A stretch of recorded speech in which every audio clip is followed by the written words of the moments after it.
All right, you and I are about to witness a burning hellscape where the ruins of war have left the city in desolation and massive ice pillars pierce the crumbling skyscrapers. This entire nightmare was caused by one person, my own daughter. Lee Se-jun grips his weapon, walking through a graveyard of blood and death to find his child. He finally stands face to face with her as she sits perched atop a throne made of cold, jagged ice. Ice covers everything as far as the eye can see. He whispers, Ko, why did you do this? His voice is filled with desperate worry for her. In contrast to his warmth, her expression is arrogant and freezing. Yet beneath that cold exterior, she looks so fragile. Lee Se-jun, do you really want to play daddy now? He is speechless, but before he can even breathe, she cuts him off with a sneer. Or did you bring your corpse all this way just to hunt me down, Mr. Hunter? Or hearing that he falls silent and his heart breaking for her, are you really not going to change your mind? He closes his eyes, searching for an answer, when a shout suddenly erupts from the shadows behind him. Give it up, Sejun! That thing stopped being your daughter a long time ago. It is a monster! The white-haired sword saint steps forward with his blade drawn. Glancing back, he snaps, No, she is not a monster. She is my precious little girl, the pride and joy of my life. The old man looks at him with pity, saying he won't force him to join the fight. But Sejun just steps forward toward the throne. Every soldier there is armed and ready for war. The sword saint screams for him to get back, but Sejun's eyes are filled with dark resolve.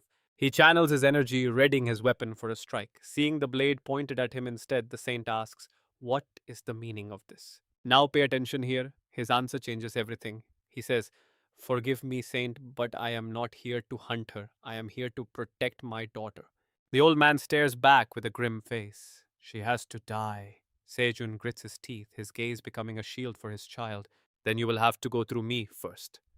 Ko's eyes widen in absolute shock at hearing her father say those words. He knows he failed in his duty as a father, and right now he is nothing to either of them. Still, he grips his weapon tight, ready to face the saint. With eyes full of determination to shield his daughter, his heart remains focused only on the safety of his child. Even if he dies here, he will not stop. The sword saint lunges forward with a strike, and Sejun pours every bit of energy into his counterattack. His soul screams a single vow: he will protect his beloved daughter no matter the cost to his own life. He cannot just stand by and watch her be slaughtered. They both leap into the air, their colliding energy tearing through the ground and filling the air. After a brutal exchange, Sejun is gravely wounded, blood spraying from his mouth. He collapses to the ground, his vision blurring as he looks toward the saint. The old man stands over him, a flickering fireball in his hand. Sejun lies on the dirt, reaching his hand out one last time. His strength finally fades and his hand drops to the earth. Sea's eyes burn with rage as she slams her hands down, summoning massive ice spikes. Her entire body erupts in a terrifying aura of absolute zero frost. Ice pillars surge upward without end. Her eyes overflow with a fury so intense that her hair and clothes drift upward. She unleashes a massive blizzard blast toward the enemy. Suddenly, a system notification appears. The final mission of Earth has begun. She ascends into the sky, looking down at the army of soldiers below. Another message pops up: the final boss witch, Lee Sea, must be eliminated. Sejun mumbles a final, I am sorry, as the ground begins to explode. He falls through the debris, drifting into the infinite void of space as everything shatters around him in the dark. Looking toward his precious girl one last time, he thinks, if only I could have a second chance at this. As his eyes close in regret, the system reacts to his heart. A special mission for Hunter Sejun has been generated. And here is the pivot you and I were waiting for. The system announces special mission change the future. The regression begins now. Images from his past start flashing vividly before his eyes, like a movie rewinding through his memories. He sees them in school together, their first dates, the birth of their child, and then his own cold rejection of the baby while Yu-ho cried in fury and heartbreak. Then her death standing at her grave with Say-ah, the kidnapping by strangers, and his daughter locked away in a dark, cold prison for years. Finally, the hatred in Say-ah's eyes as she learned to loathe the world. Then silence. Regression complete. Room 1215. A soft bed. His eyes snap open as he bolts upright, gasping for air in the quiet room. He clutches his head, eyes shut tight. Ugh, why am I here? What just happened to me? He remembers dying on Mount X. Startled, he looks around and finds his phone sitting right there on the mattress beside him. He checks the screen and freezes. It is the year 2025. His face pales in shock. Did I actually regress? He catches his reflection in the mirror. He is so much younger. His eyes go wide, his heart racing in total confusion and disbelief. This cannot be real. How did he end up back in the past? And what was that system notification all about? Suddenly, the door swings open. A voice calls out, Sejun, are you home? It is me, you. Could it really be her after all this time? He grabs his jacket and sprints toward the door, shouting, Wait, I am coming. He reaches for the handle and turns it slowly. The door opens to reveal a beautiful holding a small child. She smiles brightly. Hey there, Sejun. Trust me, this is where their real journey begins. Let's dive into a story that starts with a total shock. She pats the child's head and tells her to greet her father. He freezes in disbelief. A cute little girl looks up at him with wide, round eyes. She gives him a big smile and says, Hello, Daddy. It is completely unexpected. He is speechless, frozen in place. Her cry for help rings in his ears, Daddy. Then the system notification suddenly pops up. The system warns of a massive future disaster if he does not act. He stands there dazed while she explains it is hard to believe, but this girl is his daughter. The little girl looks at him with innocent, waiting eyes. It feels like a lightning strike. He cannot stay calm, remembering his past confusion. One hand grips his head, the other points at the child in denial. Unexpected. Is that what she called it? After years of silence, she shows up out of nowhere just to tell him he is a father. He lets out a mocking laugh. Is she really trying to use this little kid to threaten him? She tries to explain Sejun, but he cuts her off. He glares at the child with deep suspicion. Now, watch this part closely. He cruelly demands proof. He asks if she has any evidence or if the child could even belong to someone else entirely.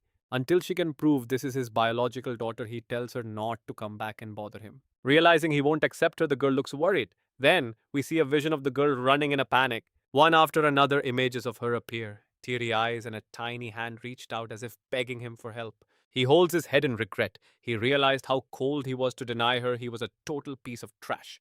He opens his eyes and looks at her again.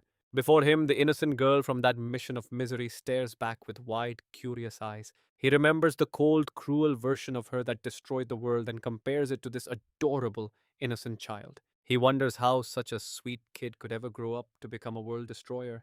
It means she must have faced immense pain and terrible suffering in the other timeline. But right now, he has no idea what kind of tragedies were supposed to fall on poor little Company A. Looking back, he realizes he does not have a single good memory with her starting from the very first moment they met. Memories of his past mistakes flood back. His mind is full of images showing how cold and indifferent he was toward her. He did not just deny being her father, he caused the death of the woman who worked so hard to raise the child alone. He raised the girl after that, but he was always drowning in overwhelming guilt for his past actions. After she passed away, he worked day and night to pay off massive debts. The child was left home alone with no one to care for her. He's the reason she became a witch. She wasn't even allowed to call him dad. Trust me, the regret he feels now is soul crushing. Back in reality, he stands before he. She is shocked by his sudden display of deep regret and tries to convince him. She knows it is hard to believe, but before she can finish saying the child is his, he finally gives his answer. No, I believe you. She gasps in shock. He smiles and calls out, My daughter Ko. A happily replies, Yes. Sejun tells them to come inside since they must be tired from the long trip. He touches her hat and reaches out his hand. He jokingly offers to escort the little princess inside. The little girl takes his hand with a bright, happy smile. It is 3 p.m. at Sejun's house. She sits at the table, chin in her hand, deep in thought. He has changed. Looking back at yesterday, he seems like a different person. This messy guy was actually busy cleaning up the house. He even played with Company A, though he was a bit awkward since it was their very first meeting. She stares at the drink he just set down. Sitting across from him, she wonders how that immature boy turned into this man. He really has changed quite a lot. He responds gently while making tea, saying people are bound to change. But then he asks why she kept it a secret for so long. She takes a sip of tea and admits they did not break up on good terms. She starts to remember the past. When she left him, she found out she was pregnant while he was away serving in the military. She planned to raise the kid alone, but things happened. He asks what went wrong as she nervously plays with her cup. She explains the tragedy that hit them. There was an accident. Their house burned down, leaving them with absolutely nowhere else to go. She looks at him with a serious, saddened expression, her voice filled with deep emotion. She is not demanding he take responsibility since she chose to have the baby.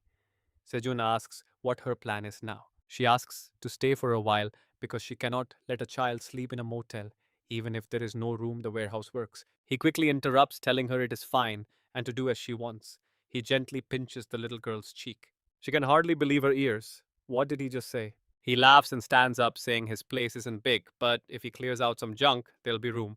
And trust me, you and I need to see what happens next. She was absolutely stunned by the man he had become, stammering, "Wait, the stuff out there. All right, stick with me because this guy's sudden personality change is raising some serious red flags." She couldn't stop thinking about him. He used to be such a reckless and immature troublemaker. Honestly, she had been bracing herself for his usual bossy attitude while she sipped her tea. Yes, he hesitated, pointing at himself. This might be sudden, but you know how it is. Our child, should we just get married? He asked with a shy, awkward little smile. Her heart skipped a beat. The drink still in her mouth sprayed out before she could swallow. She stared at him in total panic. What could have happened to him while they were apart? He waited with wide, expectant eyes. She just covered her face, completely frozen in her own thoughts. He believed the girl was his the moment they met and invited them in without hesitation. Come in, let's get married. Seriously, was Sejun always this weirdly straightforward and bold? As she questioned his motives, his eyes were practically screaming everything he could not say. Now, here's where it gets interesting. Watch closely as we see what's actually going on in his head. He knew he had to take responsibility. He was determined to fix every mistake from his past. After she died in his previous life, he realized just how much she truly meant to him. She snapped him out of his trance. I'm here because I need help, not for some romance. He looked at her, his expression turning a bit awkward and embarrassed by her blunt words. You're right, we didn't end well, she replied. But a sudden marriage proposal, I'm just confused. She thanked him for the stay, but insisted they save that heavy conversation for much later. He let out a disappointed sigh. Fine, I understand why you would say that. He smiled, telling himself it was okay, he would earn her trust eventually. Hey, listen, hi. She answered him while focused on getting a warm coat on their little daughter, Koei. He watched them smiling. Raising a kid is expensive. You'll need a plan. Any ideas yet? He wanted her to lean on him, but she said, I'm planning to join a guild. His face instantly darkened with worry. That choice was the exact cause of their past misery. She calmly explained her plan to become a hunter and leave the kid in his care. Seeing them laughing together made his heart sink. This was a path he had to stop. This was a twist that never happened before. 10 years ago, the world was still peaceful. A little girl turned around, her eyes wide with sudden and pure confusion at the sky. You and I are about to see the exact moment the world fell into total chaos. Nations collapsed as a massive rift opened in the sky, revealing terrifying razor sharp monster claws. Countless monsters poured out from the cracks in space, bringing humanity to the brink of extinction. Amidst the ruins of the city, a colossal beast towered over a terrified, helpless woman. She clutched her child tightly, eyes filled with absolute horror as the world burned around them. Beams of light flashed, and she watched as the monster collapsed into a giant sea of fire. But humanity survived by absorbing energy from the rifts to awaken their own special combat powers. Those capable of slaying these beasts became known as hunters, the new legends of the world. Back in the present, she walked down the street, clutching a thick stack of guild documents. She stopped in front of a major company headquarters. Finally, I am here, she thought. It's a contract for the Night Guild. Someone asked her, wait, are you actually signing that? Inside the room, little Koei was fast asleep on the bed with her favorite teddy bear. On the sofa, she admitted, not yet, but the benefits and bonuses look pretty great to me. Sejun sat on the floor intensely scanning the contract. She sighed, is something wrong with it? His hand hovered over the paper. These hunter contracts were full of traps designed for exploitation. And that's where we leave it. You and I both know he won't let her walk into that trap. Let us dive in as she stares at him in total shock after hearing his unexpected advice. She hesitates, her mind racing. If she walks away from this contract, how will she pay her debts or even survive? He remains quiet, just observing her reaction. Noticing the way her face clouds over with worry, he softens his tone to speak. Look, sign the contract if you really want to. If it seems fine, go for it. But watch out for anything suspicious, like I mentioned. He pauses for a second, then smiles and pats his chest. Let me show you how to become a real hunter instead. Listening to him, she realizes how much he has changed. She remembers how immature he used to act whenever they almost broke up. Ka's voice suddenly breaks her train of thought. Dad, why are you guys not going to sleep yet? He sits beside her, gently explaining they just need to talk and will be in soon. From the doorway, Yoon stands there watching Seojun stroke their daughter's hair. I hope you have the sweetest dreams while your mom and dad stay awake for a little while. The little girl says goodnight, acting so well behaved. Before Yoon's eyes is a gentle version of Seojun wearing a kind and warm smile. It feels like he's finally becoming a real father. Later, they head to an ice cream shop. filled with bright and colorful flavors. Koa leans against the glass, standing on her tiptoes with hungry eyes. Seojun asks her softly, "What would you like to order, sweetie?" "Which flavor do you want?" Koa immediately picks chocolate. He turns to the clerk and orders one chocolate cone for his daughter right away. "Now pay attention here!" The ice cream is called "My Mom is an Alien," but all he can think about are the dirty guild tricks about to trap his wife. They lure hunters in with big bonuses only to chain them to the guild and turn them into slaves through massive debt. Before he regressed, this exact scheme buried him in debt, forcing him to spend his whole life on the battlefield just to pay it back, and Yun was trapped too. She was pressured by the guild her entire life, dying before she ever discovered her true power. A flood of painful memories hits him all at once. Little Ga reaches out and grabs a photo of her mother. She stands there in total silence, just staring at her mom's face for a long time. Then he sees a vision of a grown up Ka sobbing over that same photo. Her mother's death was easily the greatest tragedy of her life. His face darkens with grief. Suddenly, he glances at Koa and sees her looking terrified. He quickly asks, "Hey, what is wrong, honey?" "Daddy's mommy. Really an alien? Is she an octopus?" "Does that mean I am an octopus too?" Her eyes fill with tears of worry. Hearing her adorable misunderstanding, both he and the ice cream clerk cannot help but burst out laughing. With a giant chocolate cone in her hand, the little girl says the names of these flavors are just too silly. He laughs along, agreeing that naming chocolate ice cream "My Mom is an Alien" is pretty weird. CA is just happy though, loving every single bite. He remembers the clerk saying Koa was so cute that she deserved a massive scoop. It was an extra large serving just for her. Holding her treat, she happily says, "Thank you." In that moment, her cuteness completely won them over. Carrying her in his arms, he starts walking away. He realizes Koa got all her adorable genes from her mother. Suddenly, the little girl holds her ice cream out toward him. "What is wrong?" "Koa, is it not delicious?" She softly replies that it is great, but she really wants her dad to share it with her. Let us pause here. As he looks at her, his mind drifts back to the life he lived before regressing. In his past life, she rarely called him dad because he was never around. He never talked to her, leaving early and returning long after she fell asleep. They had zero memories together. He had completely abandoned her right when she needed him the most. Whenever she missed her mom, she would just cry all alone. The first and last time she ever called out for him was a desperate plea for help. She had reached out her tiny hands, begging for protection from her only relative. That was the moment a group of strangers snatched her away. She screamed for him to save her. It was anything but a happy memory. He was pinned to the ground, powerless to fight back. All he could do was scream his daughter's name in utter heart-wrenching desperation. Her cries for her parents still echo in his mind. Then he snaps awake. Little Koa is still there holding her giant chocolate ice cream. He blames himself, realizing he only just learned she likes ice cream. He was such a terrible father. It hits him how little time he actually spent by her side. She is still waiting there, hoping he will take a bite. Beyond just saving her from tragedy, he wants to create a lifetime of happy memories. He smiles and says, "All right, thank you, my little girl." Suddenly, a strange, sharp sound blares through the air, an emergency announcement. What is that noise? He freezes, holding Koa tightly. He spots a crack forming in the air and immediately remembers the protocols of a professional hunter. Normally, they can calculate exactly where these rifts will appear ahead of time. Civilians usually head to shelters while hunters arrive first. But this specific alarm means an unexpected rift is tearing open right now. Trust me, you and I are about to see something that never even happened before his regression. This is bad. Koa cries out, but her dad holds her close. "It is okay," he whispers, hugging her tight. "All right, you and I are about to see how the butterfly effect changes everything. One wing beat one massive storm. The woman who never trusted anyone suddenly hands over the child. Now these cracks are appearing, these changes, they are all because of him.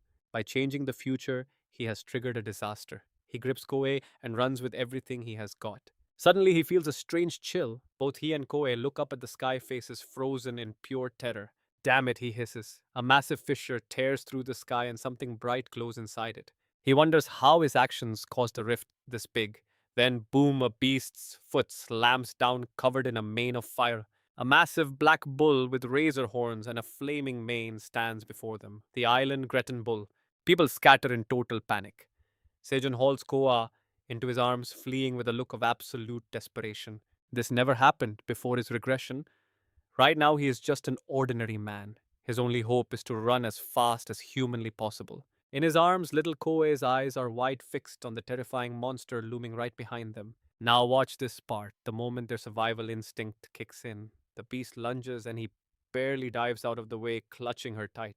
He hits the pavement hard, one leg sliding as he grinds to a halt on the dirt. He shields Koe from the impact, checking her for injuries. Are you hurt anywhere? Talk to me.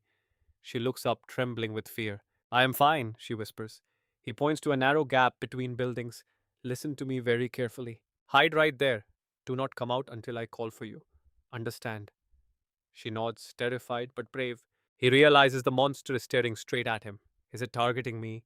The beast snorts, its eyes burning with a deep, murderous fire. It is official. He has been marked. The bull digs its hooves in and charges at him with insane speed. Not again, he thinks. He desperately needs a weapon. Then he spots it, a simple straw broom. No time to think. He lunges for the broom as the monster's breath practically hits his neck. From her hiding spot, Koa watches with her heart in her throat, praying her daddy survives. The broom snaps instantly. Daddy, she screams. The beast strikes with blinding speed, and his desperate defense is completely useless. The wood splinters in half. Sejun leaps backward narrowly, avoiding the bull's massive charging horns. He steadies himself, gripping the broken handle. If he cannot use his energy soon, he is dead, but his power is at its limit. Sejun stands his ground, facing the monster head on. He has no choice but to fight with this makeshift broom spear. He levels it at the monster. There is no running away now. You and I both know 5 minutes can feel like an eternity here. If he can hold it off that long, Koa will be safe. 5 minutes sounds fast, but he could die 100 times over before backup actually arrives. The monster kicks up dust, preparing to attack, no matter what he has to do this. The beast blurs toward him at high speed. He watches for an opening. Even if he is drained of his energy or torn to shreds, he will give every last bit of strength he has. His mind flashes back to the life he lived before regression. Before he returned, a lack of raw mana kept him from ever becoming a hunter.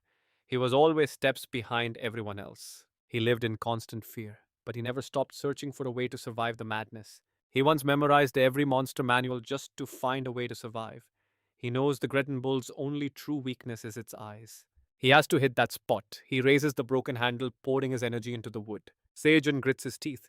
He refuses to let Koa suffer through that miserable life again. He hurls the handle with everything he has got. It flies at lightning speed, but his human body barely has enough mana to fuel it. He watches in disbelief. Did I actually? He cannot believe what is happening right before his eyes. Direct hit. The wood pierces the bull's eye as it roars in agony. He cannot believe he actually managed to pull it off. Suddenly, he notices sharp ice pillars erupting from the ground, blocking the monster's path. Is that ice magic? The wounded beast is losing it now, screaming in a murderous rage. He shields his face from flying ice shards. The Greton Bull is going berserk. The buildings will not hold. The buildings, his heart stops. He remembers exactly where he told Koa to hide. There she is, trapped in that gap, and the walls are starting to collapse. Koe. And that is where we leave it. Trust me, you are going to want to see what happens next. Mommy, help me. All right, stick with me here. Suddenly, she feels someone shielding her and looks up to find Seojun braced against the walls to stop them from collapsing. Blood streaks down his face, but he does not even notice the pain. He just smiles at COA and asks if she is hurt anywhere. COA looks at him with teary eyes. Seojun returns the gaze with a soft, relieved expression. He is just glad she is safe. With that, he collapses, slipping into unconsciousness as COA screams for her father. But deep inside his mind is shouting at him, "Wake up, Lee Seojun." He needs to get her to safety right now. Just then, mysterious figures emerge from the shadows behind them. The little girl turns back with tear-filled eyes. A voice rings out claiming the Cretan bull is the one responsible for this entire disaster. A rescue team finally arrives on the scene. One of them shouts that they have found civilians and must prioritize their safety immediately. Seo-jun catches a glimpse of the symbol on their uniforms. He recognizes that emblem instantly and realizes he can finally leave the rest to them. Now watch closely. Relieved, he closes his eyes to rest. Later at the hospital, Yunhee comes rushing in, frantically calling out for her daughter. COA runs over and clings to her mother's leg, crying out for her. When he grips her tightly, checking her over for any injuries. The girl hesitates, saying she's okay, but then Seojun speaks up from his hospital bed, his leg completely wrapped in a cast. He looks at the two of them and smiles, telling her not to worry because COA is not hurt. The girl adds that her dad protected her. She looks at him with eyes full of tears. Seeing her like that sends him into a panic, and he tries to stand up despite his broken leg. Yoon-hee buries her face in her hands and starts sobbing. Completely flustered, he wonders if he went too far with his explanation. He tries to play it off, saying he can stand and they were just teasing her. But COA pouts, telling him he made her mommy cry. Seo-jun looks at her surprised. Are you actually crying, you and he? She glares back through her tears, teeth clenched as she calls him a total bastard. Under a starlit night sky, Yun-hee finally speaks, her voice full of emotion. She thanks him for protecting COA and he replies with a gentle tone. He tells her there is no need for thanks since she is his daughter too. The two of them sit on a hospital bench, each holding their favorite soft drink. She mentions that the little girl is finally asleep, and the woman in the next bed promised to keep an eye on her for a bit. Seo-jun notes how scared COA must have been, but he is just relieved she stayed so calm. You and I both know they needed this moment of peace. After taking a sip of his soda, he looks over at her and says he has a few things he needs to ask about COA. Thinking back to yesterday, he mentions that something very strange happened during his fight with the Cretan bull. Now, here is the part you and I need to watch carefully. He explains he felt high level ice magic and honestly suspects it was COA. An image of COA surrounded by freezing energy flashes through his mind. He notices Yun-hee's hand is shaking as she tightly grips her drink. He asks her again for her thoughts as they sit there together under the dark sky. What do you think about all this? Yun-hee grips her cup tightly and fires back with a question of her own. Does that even sound logical? She is just a kid. He just stares at her in silence for a long moment. When he finally speaks, the weight of his voice makes her look visibly flustered. Yun-hee looks him in the eye as she asks if he is sure. Her hands nervously fiddle with her cup, her voice sounding like a plea. She asks if he can keep this a secret. Seo-jun looks at her seriously and promises that since she is his daughter, he would never hurt her. Yoon-hee gives him a sympathetic smile and says she will trust him. She remembers the first time they met and how quickly he accepted both her and COA into his life without a single doubt. She admits the ice magic was likely COA's doing. Then, she asks if he remembers the real reason she came looking for him. She told him their house collapsed, but the truth was COA did it because she could not control her own overwhelming emotions. It is fine for now, but if word ever gets out, she is terrified that people will drag the girl off to some creepy laboratory. Hearing this, Seo-jun reaches out and firmly takes her trembling hands in his. Don't worry, he says, I will protect her no matter what. After all, she is his daughter. But she hesitates and asks if he has ever considered the possibility that the girl might not be his. Seo-jun looks at her firmly. She is his daughter, and even if she was not, he would never say something like that in front of her. Yoon-hee just stares at him completely stunned. Internally, he knows these words are the exact opposite of who he used to be back then. He thinks back to the man who rejected COA countless times before. His hands grip the bench as he is flooded with pure regret. She covers her mouth and laughs, agreeing that he is right. As she leans in, her big, beautiful eyes sparkle with a playful light. Seo-jun turns bright red, his heart racing. He mentally scolds himself, wondering if he has finally gone completely insane. Before he regressed, he was over 40 years old, but now he is only 26. How can he feel this way about someone 12 years younger? He tries to fight his feelings and closes his eyes, telling himself he needs to keep it together and stay focused. You and I both saw that blush, right? He quickly shifts the topic and asks how the guild business is going. She explains the guild contract, noting that just as he predicted, the document was absolutely riddled with major errors. Stick with me because we are about to see how one bad contract can change everything. She read every line, fuming as she threatened to quit the guild. Then her voice dropped as she admitted the truth. Despite her threats, not a single other guild had even bothered to reach out. He stepped in to calm her down, promising he could train her himself and pass on his most secret, high-level skills. She perked up at the word secret, but her excitement died when they arrived at a crumbling old shack.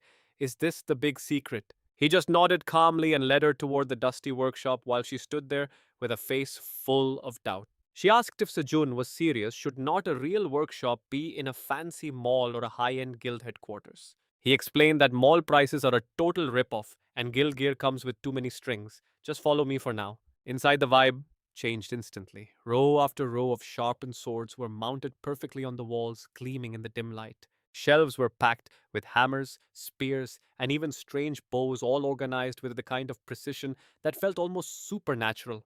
The little girl Koa was wide-eyed, thinking everything was adorable, while Sejun realized this place was actually the real deal. A sudden voice broke the silence. Are those customers? A massive, muscular old man stepped out and demanded to know who they were. Sejun turned around and realized his plan was working perfectly. He knew they had finally arrived at the right place. Now pay attention here, because this is where his memories from before the regression kick in. He remembered a name, the world's greatest blacksmith. It was Cheon Yi. Sejun bowed deeply, introducing himself as a hunter, while Yunhye quickly followed his lead with a polite bow. She introduced herself as Yuhye, a fellow hunter, while Koa watched her parents closely and decided to mimic their every move. I am Koa, daughter of these two, she chirped. The unexpected introduction caught everyone off guard, and the old man roared with laughter. Ha ha, you three certainly know how to make an entrance. My name is Kang Cheon-yi, but you can just call me Cheon-yi. Sejun started to explain that he and Yun-hye were both active hunters, but the old man cut him off before he could finish. You need weapons. What is your style? Sejun immediately asked for a spear, earning a nod of approval before the blacksmith turned to the lady. She hesitated, looking totally lost. Truth was, she had no idea which weapon actually suited her style yet, so she could not decide. She nervously asked if she could just look around the shop for a bit before making a final choice. You and I can see he is a softy, as he just laughed and told her to take all the time she needed. Seeing the stock, Sejun noted the use of mithril and rare dungeon materials, which was perfect for someone just starting their journey. The old man was impressed by how much Sejun knew, but the main character just shrugged it off, saying he had heard a few things. Suddenly, he noticed Yoon-hye was still stuck in her own head, struggling to find the right weapon among the rows of steel. He walked over with a bow in hand and asked what she thought of it. She stared at it, whispering the word bow softly. He explained that her focus and decision making were elite, and she definitely was not lacking in physical strength either. He was sure a bow would fit her perfectly. She seemed shocked by the praise, so Cheoni offered her a sample to test out. She stopped him, shaking her head. No, I am fine. If Sejun says this is the one, then I trust his judgment completely. She knew he had a good reason for picking this specific weapon for her, and she was not about to doubt him now. Fine by me, the smith agreed, but warned there were no refunds, only exchanges. Sejun nodded, liking the sound of that deal. Then the bill came. When they saw the total cost for both weapons, all three of them froze in absolute shock. Eun-hye clicked her tongue, complaining about the price, but Sejun just smiled and told her he would cover it with his savings. He reminded her that he promised to make her strong, and her eyes widened as the weight of his words sank in. She insisted she would pay him back every cent, even when he told her not to worry. She was not taking no for an answer. As they argued, little Koa watched them with a confused face before suddenly tugging on her mom's sleeve to say it was expensive. She promised to eat fewer snacks to save money, leaving her mom totally flustered and trying to explain that was not necessary. Her heart ached because Koa rarely expressed her own feelings. She remembered what Sejun said back at the hospital garden. People called the girl well behaved, but she was acting way too mature for her age, instead of being the energetic kid she should be. She felt guilty for not paying enough attention and desperately wanted Koa to finally enjoy her childhood without any worries. Sejun Yoon-hye and even the old blacksmith all stared at the little girl with a mix of surprise and deep realization. Suddenly, the old man snatched the bill back, muttering that he needed to buy some candy for the sweet little girl. He grinned at them, admitting he liked the couple, but he liked their adorable daughter even more. He gave them a massive discount, dropping the price so low it barely covered the raw materials. Their jaws hit the floor. Are you buying or not? My wrist is killing me.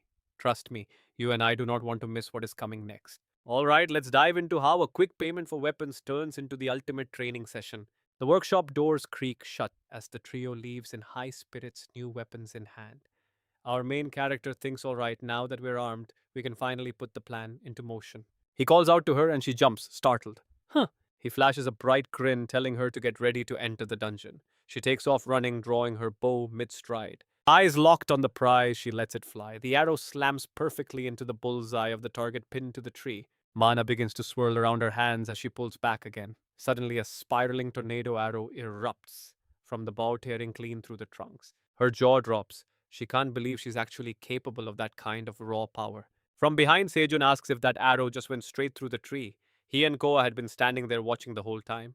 Koa cheers for her mom as Sejun holds up bags of food. Time for a break and some spicy rice cakes. As they sit together enjoying the snacks, she wonders how he found such a perfect, secluded training spot with zero foot traffic. Sejun just gives her a smug, self-satisfied look. He claims it's his top secret location, but secretly thinks about how it's hidden deep within the mountains. He used this place for training before he regressed. His mind wanders back to their archery sessions together. For weeks, I've been teaching Hai the basics and combat skills. telling her to gather her energy into a single point like this.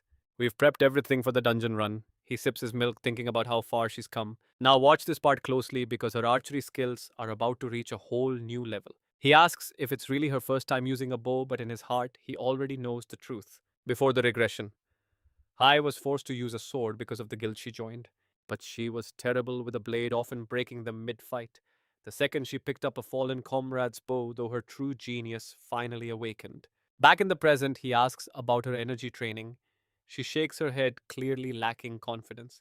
It's not going well. I tried gathering the mana like you said, but I only succeeded once. She wonders if she's even ready for the dungeon with these shaky skills. Koa just watches them back and forth with wide eyes. Suddenly, the little girl shouts, Mom, I can feel it. Let me show you. He looks at her confused. What are you talking about? With a huge smile, she chirps, energy to prove it. She holds out her tiny hands, forming a glowing sphere of frost. Let that sink in for a second. This kid just manifested a frost orb effortlessly. Absolutely unreal. I'm so impressed, kiddo, but maybe let go of that. It looks a bit dangerous. She softly agrees. She waves goodbye to the energy orb before it vanishes. As she runs off to play, his voice turns serious. He thinks they need to be much more careful from now on. She wonders who will watch Koa when they go into the dungeon. We can't take her into a death trap like a dungeon. Just then, a brilliant idea flashes through his mind. He beams with excitement. I've got a plan, so don't you worry about a thing. Even with his memories from before the regression, some things just don't go as planned. He ends up taking Koa to his father's house. He's kneeling on the floor while she hides behind him, peeking out with those big round eyes. He wonders if his dad will really cave once he sees her. Trying to break the heavy silence, he speaks up. Hey there, Dad? His father sits there, cross legged, looking incredibly stern. He'd already said no over the phone, and seeing him in person is just as intimidating. After a long silence, the old man finally asks Seoran whose daughter is this. He answers softly, she's mine. His dad snaps back, asking who the mother is. He mentions Hai's name, hoping he remembers. The name clicks, and he remembers Hai as a polite and sweet girl. He clears his throat and grunts that he remembers. He asks what their plan is. Sejun says he proposed making the old man's heart race. So when's the wedding? He scratches his head and stammers that she hasn't exactly said yes yet, hearing that his dad explodes in a fury. The shout startles both of them, but he quickly tries to calm him down, promising an explanation later. Then he changes the subject. I actually came here to ask for a favor. He pushes Koa forward and tells her this is your grandpa. The man reaches out, introducing himself. The little girl remembers her parents cuddling her, so she leans her face right into his hand. She looks up at him with pure innocence and calls him grandpa. He's completely stunned by how adorable she is. Sejun seizes the moment. Could you please look after Koa for me? His dad is already busy spoiling her. So, what do you and I think is grandpa going to say yes? We're about to find out. Stick with me, this is wild. Before he can finish, the old man shouts, No, I never said I wasn't helping. Inside a jewelry store, Yun-hee rests her chin on her hand, looking worried, thinking she should have gone with him. Sejun appears suddenly and reassures her, It is fine. Who knows what he will say, but he clearly loves that car. She lets out a relieved laugh, but a shop employee interrupts, Excuse me, here is the strap you both requested. He takes the stone embedded pendant and says thanks. Seeing it, she asks, Is that the same stone Koa found? Sejun answers without a second thought, Exactly, it is pure light energy. Thinking of how Koa found such a gem, he remembers Kang Chionoi asking her at the factory, Want anything? Ko, I will give you a gift, just take whatever you want. She replies, Really thanks. Then points at the trash. I want this sparkly thing. He's confused. That's sparkly stuff, but that's just a pile of junk for the trash. But when he opens the box, haha, you have quite the eye for treasure, kid. Look at this amazing find. Sejun is just as shocked. It is raw light energy. This stone glows when energy is near. They use it to find dungeon artifacts, so it costs a fortune. After leaving, Koa gave it to him. Here, Dad, he asked. Wait, what? But this is yours. Koa innocently says she was just curious about the sparkle and could tell her dad really wanted it. Deeply moved, he thanks her. On the escalator, Yunhee asks if he came for the pendant. He smiles and taps his chest. We need one of these specific straps before we step foot into the dungeon. Since we are already at the mall, why don't we go look for some clothes for Koa? Now pay attention. He is here for another reason, but a sudden loud noise from below captures their attention. Fans cheer as Sung Soo Hyun walks the red carpet. He flashes a brilliant smile while someone shouts, His nose is perfect. Another person shouts that his face is literally brighter than their own future. Yoon-hee repeats the line in disbelief. His face is brighter than my future. He confirms it is Sung Soo-hyun, a superstar hunter who uses TV shows to promote his own guild. He is basically a celebrity in this world, thanks to those insanely good looks. She notices he looks uneasy. It makes sense, he was just hurt saving Kwa and probably dreads going back into a dungeon. She teases him, "Do not worry, big sister here will protect you." He snaps back, "We are the same age." He is secretly fuming because Soo-hyun is the leader who dumped debt on them. Yoon-hee asks if they have finally bought everything they need. How long until the dungeon reservation? He checks his phone and says they still have a little time left. Trust me, things are about to go sideways. At 2 p.m. sharp, the ground shakes, sending everyone into a panic. She panics, wondering if it is an earthquake, but he stays silent, knowing exactly what is coming. Soo-hyun looks around while Yoon-hee spots something terrifying happening in the center of the mall. A massive sinkhole opens up right in the middle of the floor. His eyes turn dark and serious. He warns her to stay alert because this is only the beginning. Confused, she asks what he even means by that. Before he can explain, she screams. A system notification rings out, a dungeon has been initialized. Countless glowing purple eyes peer out from the dark hole. The system announces special quest officially begins. Massive spiders with glowing purple bodies begin to crawl out. Sejun and Yoon-hee both grip their weapons tight. She readies her bow as they prepare for a bloodbath. The system confirms the dungeon is fully synced. Right in the heart of Pseudo Mall, the monsters surge forward, launching a massive and violent attack on the innocent shoppers. People run for their lives, screaming for help. Someone notices the exit doors are mysteriously jammed shut. Their desperate cries echo through the mall. "Let us out! Is anyone there? Please save us!" When he looks at the swarm and asks where to start, but she is shocked when he suddenly leaps down. "Wait, what are you doing?" she screams after him. "Lee Seo-jun." Sejun hits the ground. In front of him, a man is surrounded by monsters begging for his life. The man hides his face in terror as the spiders lunge. With one spear strike, Sejun cuts them both down. "You and I just saw a hero in action." He orders the man to the exit, hunters are coming. "All right, you and I are jumping into a world where survival means grouping up." Sejun says, "Let's go." He grips his weapon and begins carving through the monsters. Song Soo-hyun shouts to keep the formation tight. Suddenly, a terrified woman rushes out and grabs his arm. She's begging, crying for someone to save her and get her out. Her desperate plea doesn't move him at all. Instead, it just seems to make him even more annoyed. Soo-hyun shoves her away. Seeing this from a distance, Sejun grits his teeth. That absolute scumbag, he thinks. "Please help me!" A beast lunges at the woman, but Hee-won appears instantly, killing the monster with one strike. Soo-hyun looks incredibly awkward while Hee-won stands tall. Sejun can only stare, completely stunned by her arrival.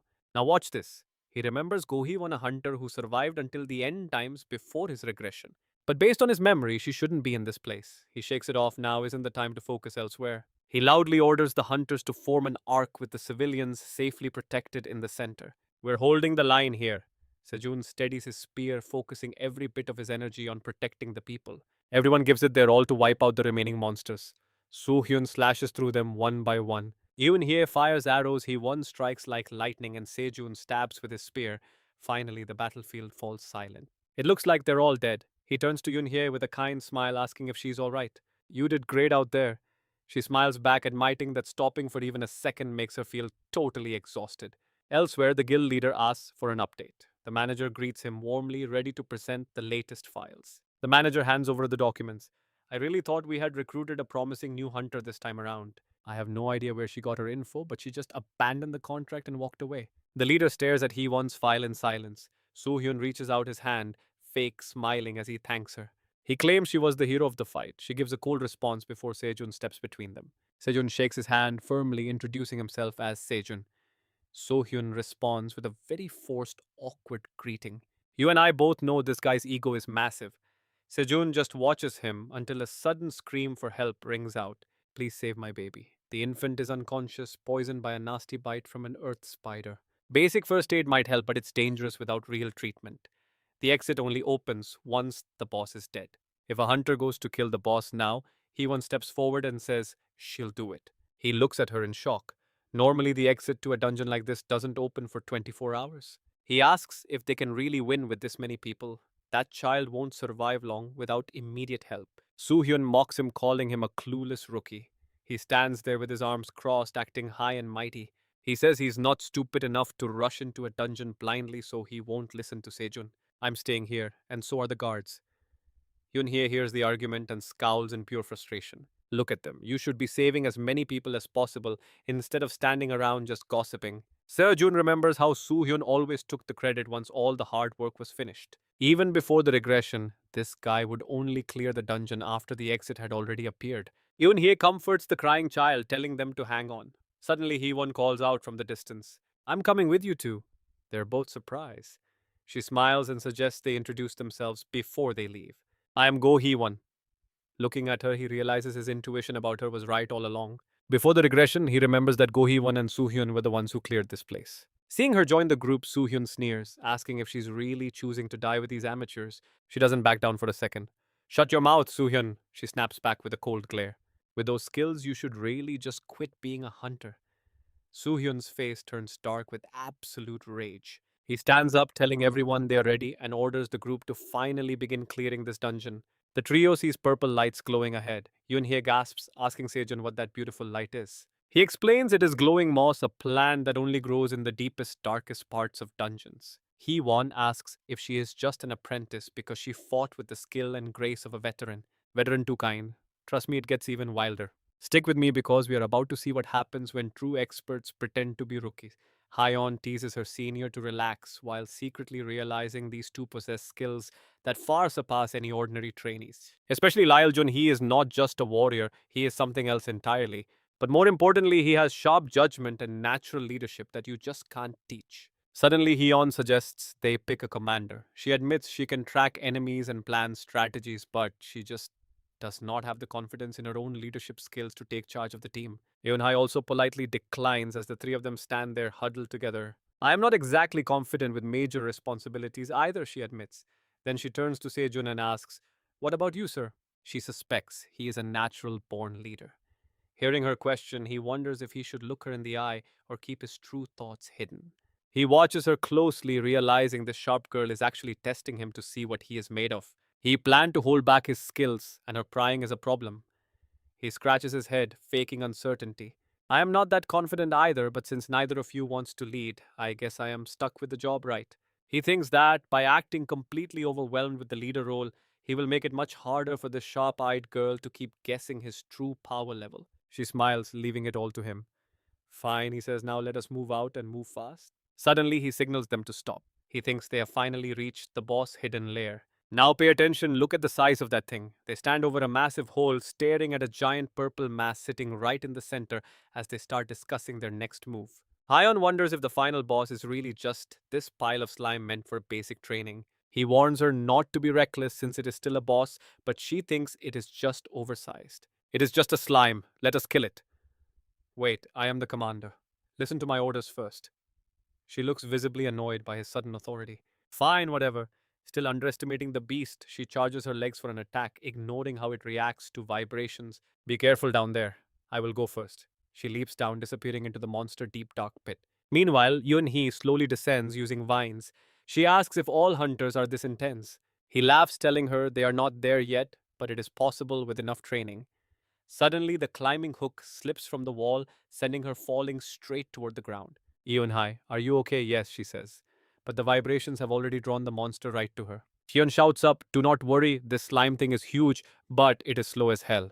As soon as she finishes speaking, her expression goes dark. He screams for her to move as the monster, towering right in front of her, delivers a massive bone-crushing blow. He moves instantly, grabbing Yun-hee and pulling her aside just before the monster strike connects. Hyun is in shock. He stares intensely, trying to see what is actually hidden inside that giant purple mass. Spikes erupt from its back as it rears up. He stares, asking himself, is that really a slime?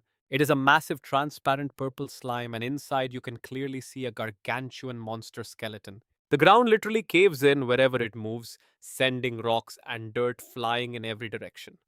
All three of them scramble to hide behind a massive boulder while they watch its movements. Sejun realizes it is incredibly sensitive to movement. He keeps his eyes glued to the creature. Trust me, this is all going exactly to plan. He flashes back to their meeting where they sat together mapping out the strategy to take this thing down. Let us plan before going down. Slimes are weak to fire, so he will help break the outer membrane to reveal the monster core. He continues the briefing using a stone to draw the ambush points directly onto the rocky floor. With fuel and lighters ready, Hyun and he will tackle the slime thick outer membrane. Hyun he will be the one keeping a close watch on their rear. In an emergency, she will provide covering fire to burn the creature. Back in the present, they are still waiting. He thinks that if it keeps attacking like this, they will have no choice but to launch a counteroffensive. They need to use every bit of strength because their protection will not last until they find an opening. Hyun loses her patience and starts flexing her hands. She just needs to distract the thing, right? She looks at them with a confident grin. Since she is the only one who can use energy to shake the ground, she decides to head out alone and make it quick. She focuses her energy into her hands while her feet begin to radiate a powerful glowing aura. With a massive kick off the rock, she launches into the air to get the slime full attention. In a flash, she has already created distance. She yells out, confident that she can win any race of endurance. Seeing its prey, the slime surges forward, nearly catching her. She looks back with a defiant, cocky smirk. You and I just saw a master move. She slams her feet down narrowly, dodging the monster lunging attack. You and I are jumping right into the action as this monster slams down, creating a massive explosion. She doesn't stop her feet moving fast. She realizes the beast is trying to break the barrier but can't reach them. Landing hard to avoid another strike, Hon is already planning her next move to take this thing down. This means it can launch massive attacks but is completely stuck in one spot. It's like a rat caught in a trap. She grips her sword ready to channel energy and cut through it. On the other side, Seun is stunned. Hon is in a combat stance, radiating a powerful and intense aura. She's using absolute severance. That's the same legendary skill Gohan used before I regressed. The slime monster is closing in fast. It raises a massive hand, preparing to crush her into the ground. Now watch closely. She closes her eyes to feel its movement, then suddenly snaps them open. Drawing her blade, she strikes with a flurry of slashes that cut the giant monster into tiny pieces. She kicks off the ground with explosive force, soaring high above the massive beast's head to pinpoint the location of its core. Watching her take on this giant Seun begins to think deeply about Hon and her combat style. Back in the timeline before I regressed, Gohan could slice anything in half without even trying. But the current Gohan is channeling everything into her sword, her eyes burning with sharp focus. She brings her blade down in one clean strike, splitting the monster right down the middle. Even as a hunter from my past life, her swordsmanship right now still has plenty of flaws. Her stamina is incredible, though her sword is already starting to dissolve. She just cut the beast in half, but it's already regenerating. Its recovery speed is insane. She stares at her corroded blade, realizing this won't be the last time her weapon ends up in this state. Hon grips her sword and grinds her teeth, knowing her counterattack came too late. Suddenly, an oil jar flies through the air towards the monster. It's soon the jar shatters, soaking the creature in flammable oil. She realizes it's oil. The monster is now completely covered in it. He explains that this specific slime has a higher acid concentration and a core that's much harder to reach. We need to strip away that outer membrane before we can get inside. Looking at the oil-soaked beast, she sighs. Trust me, fighting this thing is getting harder by the second. At least I survived, thanks to you. He tells her to thank him later and just run. They both sprint away from the monster. She asks if that slime is actually a boss. Seun jokes that it's probably just furious because she made it mad. She asks what they should do. Even with the oil, we can't get close enough to actually set it on fire. He keeps teasing her, but suddenly the monster lunges. He shouts a warning to Go Hon to watch out. Seun grits his teeth, realizing his mistake. With her sword damaged, there's no way she can block this. From a distance, Yoon-hye lights an arrow. Seeing the danger, she fires a flaming shot directly at the monster. While they were talking, the beast caught fire. Seun and Hon just stand there watching. Yoon-hye is just as shocked as they are. She can't believe her aim was that perfect. Gripping her bow, she remembers Seun's words. He told her she'd need to provide cover fire and burn it. An arrow filled with energy will ignite much easier. She had looked at him in total surprise. She told him she had never done cover fire before and hadn't finished her energy training yet. But he reassured her. He told her she could do it because she survived the spider battle. She had to believe in herself. Back in the present, the slime burns, finally exposing its hidden core. Suddenly, he charges toward the monster and shouts at the top of his lungs, I see the core. We must smash it before it gets covered up again. Even as the monster burns its head, somehow seems to sense exactly what he's saying. The slime monster begins to revive its scattered pieces, slowly trying to pull themselves back together. Seeing this, Yoon-hye draws another arrow. She channels her energy, takes aim, and fires without a second of hesitation. The arrow flies through, splitting into multiple strikes that rain down across the monster's body. Seun and Hon also dive in to attack the core, determined to stop it from regenerating. Fire and slime are everywhere, but you and I are about to see if they can finish this. Alright, you and I are about to see if these two can survive a dungeon full of fire slimes. The monster flames die down as its eyes begin to glow. He leaps high, spotting the core with a sharp glare. A single strike crushes it. Outside, massive crowds and reporters are packed together waiting for any news. A reporter shouts that they are live in front of the dungeon blocking the Darien Mall. Family members have gathered after hearing that their friends and relatives are trapped inside. It will not open until tomorrow unless someone clears it. Grandpa Juan holds the child waiting for his son. COA asks where they are, but he stays silent. He remembers June asking him to watch the little girl. June had mentioned that both he and Ha needed to stop by the mall for work. He said the new Darien Mall was opening today and promised to be back home right after. Little COA stares at the dungeon gate with wide curious eyes. COA snaps him back to reality, pointing out a loudspeaker announcement coming from the scene. Watch closely, the gate finally opens and we see wounded civilians coming out alongside Hunter Sung. Grandpa waits with a worried gaze, searching for his son. COA suddenly spots something and cheers with joy. She cries out that it is her daddy and mommy. Grandpa stammers in disbelief as he sees Seojun and Ha walking out arm in arm. Both parents light up with happiness when they hear COA calling for them from the crowd. COA runs to them. They kneel with open arms to catch her, hugging her tight and asking if she is okay. They ask how she even got here. Witnessing this happy reunion, the other hunter Hyun looks completely stunned. She walks over and asks who the little girl is. Jun proudly says her name is Seol. Hyun asks if they are married. Jun hesitates, but COA politely greets the beautiful lady. Hyun is absolutely defeated by how adorable the little girl is after getting that compliment. She wants to give the kid everything. Jun jokes about another person falling for her cuteness. COA clings to him before pointing out that Grandpa is standing right there in the crowd. His father is staring at them with a very unhappy, worried expression. Jun just laughs nervously. You and I both know that look, it means he is in huge trouble. Back at Grandpa Juan's house, the television is broadcasting news about the child rescued from the dungeon. The 6-year-old survivor said the pain vanished the moment those two heroes saved him. Grandpa is proud, but he realizes being a hunter is a dangerous future for his kids. They earn a lot of money, but there is a terrifying reason for those high rewards. Their lives are always on the line. He rubs his face, feeling the weight of the situation. He had his suspicions, but finding out both of them are hunters is a lot to take. They are not pros yet, but seeing how they cleared that dungeon, it is only a matter of time. As he gets lost in thought, the television news continues to report on the mysterious heroes. He is torn between pride and worry. Suddenly, he asks what they plan to do with COA. He tells them they cannot just leave a little girl home alone when they go on raids. Jun stammers because he has not even thought about hiring a nanny yet. The air gets heavy and tense until Grandpa offers to watch over her himself. Jun is shocked and asks if he is really sure about taking on that responsibility. Grandpa says she is a good kid and he is not busy. Then he asks to speak with Ha privately. Sitting across from her, he tells Ha he does not want to force them to marry. He asks if she likes Seojun. She quickly says that is not the issue at all. After a pause, she admits it might be possible as memories of their time together flood back. She nods yes. Grandpa is thrilled, saying now Jun just has to win her over. She is surprised by his words. He pats her shoulder, acknowledging her hard past as a single mom. He heard about everything she went through and how much she had to struggle on her own. He remembers a call from Lee Jun about why she had to raise the child alone. It is a tough past, but you and I are definitely rooting for this family to stay together. All right, you and I are about to uncover a heartbreaking family secret. She thinks my stubbornness caused this. Sewin and I split at the wrong time, so I chose to have her alone, thinking I could do it all myself. Images of her old, exhausting life start flooding back, studying while working every job possible just to survive. Many nights she spent crying in total silence and isolation. Seon was always on her mind, but she stayed tough.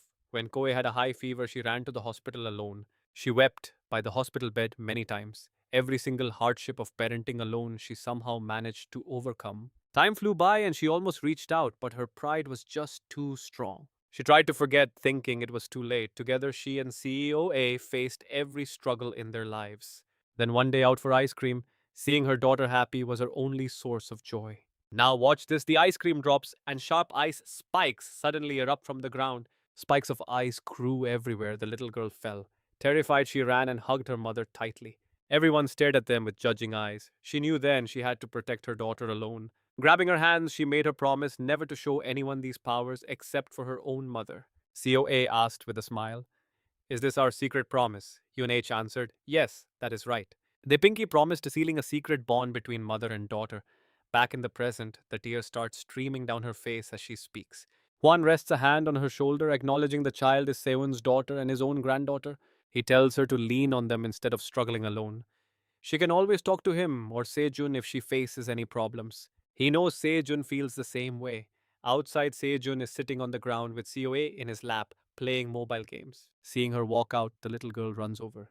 H quickly wipes her eyes. COA asks if she is crying, but she denies it. Sejun is confused about what his father said to her.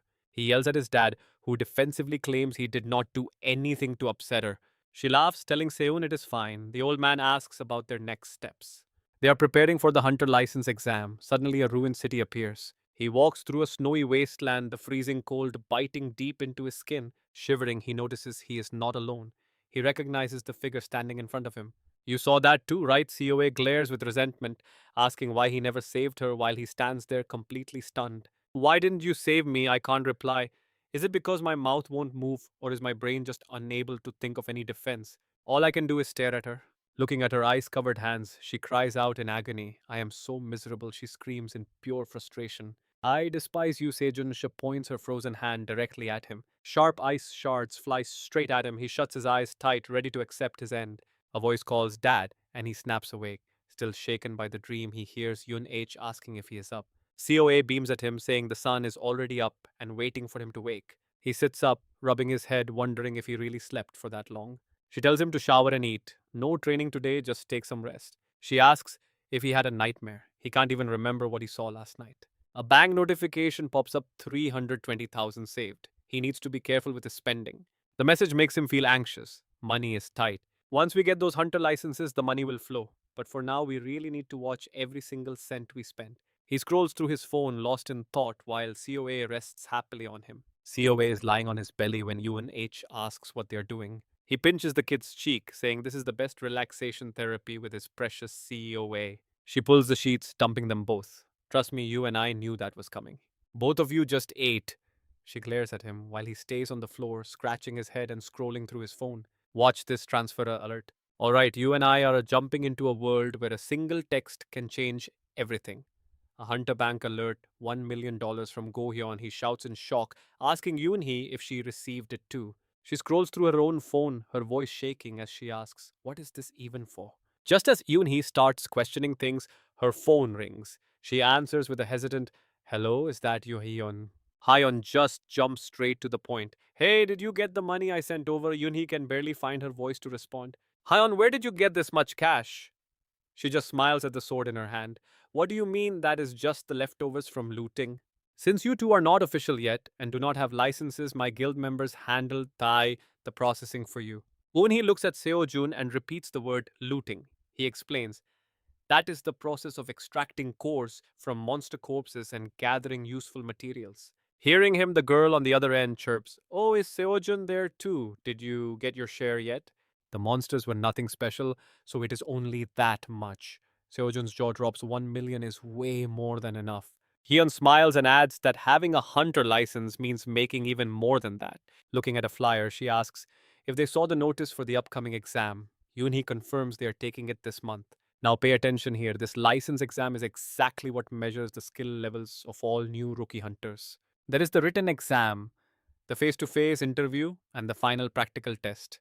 All steps to ensure these rookies become fully equipped and professional hunters. Passing this gives them the legal right to loot and officially recognizes them as professional hunters in the eyes of the world. Hyun's voice booms through the speaker. That is absolutely fantastic. Tell me the schedule so I can cheer you on. I will even babysit Ko. Seojun rubs his chin, his eyes widening in surprise. He thinks to himself that this Go Hyun is nothing like the one he remembers. Could she have some hidden motive? He wonders if she is trying to recruit them into her guild. Honestly, the idea sounds pretty tempting.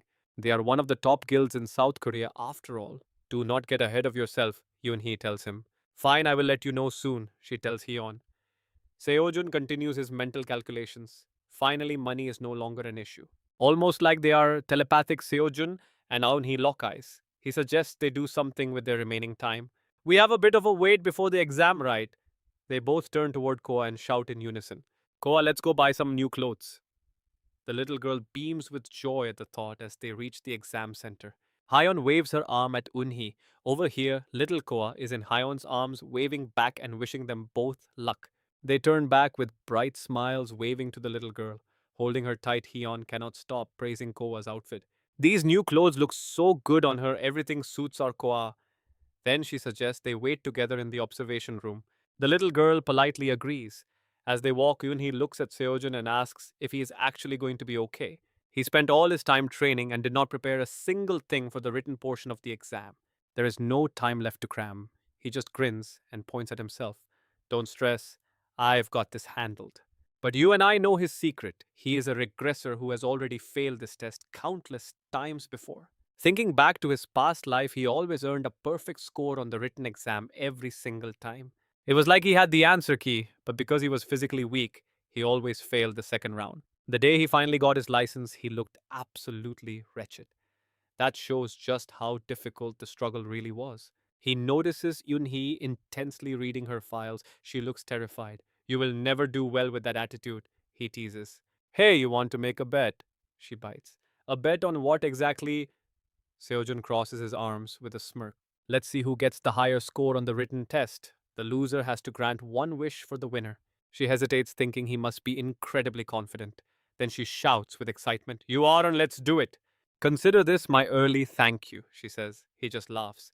The more you talk, the more embarrassed you'll be. She fakes being scared. Meanwhile, Seojun thinks about the journey to prevent any tragedy from ever touching Koa. He remembers the heartbreaking image of Koa turning into a witch in his past life. If she is destined to face misfortune, he will be the one to stand in the way and stop it. So, what do you and I see here? A man building a foundation of steel to ensure that child's smile never fades. At the Goryeo Sword House, the grand sign still stands tall. Suddenly, a voice calls out to the guild leader. A subordinate informs the sword saint that the licensing exam is about to begin. He nods. Today is the day, then. The subordinate quickly reaches for his radio to prepare a car, but the old master stops him immediately. No need for a ride. It is close enough for me to walk. You and I are diving back in as the announcement echoes across the training grounds, welcoming everyone who survived the first round. Among the crowd of successful candidates, we see Selun and Unhye. Both of them managed to crush the written exam and move forward to the next stage of the trial. Unhee and I continue to the second phase of the examination without hitting a single obstacle or delay along the way. The instructor points to a floating magic stone, explaining that the exam area contains artificial monsters that mimic the exact behavior of real ones.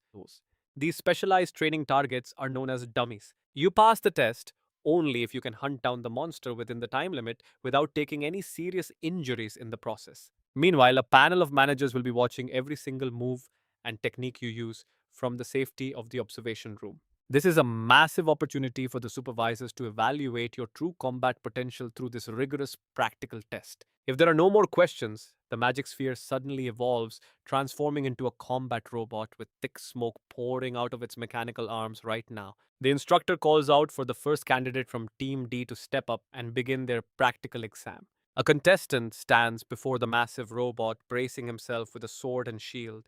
One after another, the fighters take their turn in the ring. The speakers blast announcements after every match. The fifth candidate failed, and now the sixth one from Team D is up next. Let's pause for a second here. After candidate 12 finishes, the judges huddle up and discuss the results, but honestly, not a single person has caught their eye yet.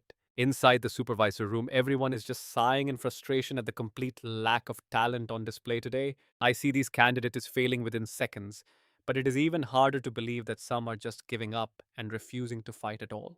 Another judge asks, Wait, isn't that man over there the legendary sword saint from the Goryeo training camp? I think this is the first time I have ever actually seen him from the perspective of the observation deck. The man they are talking about is a middle aged veteran with long hair and a white beard, the legendary sword saint himself.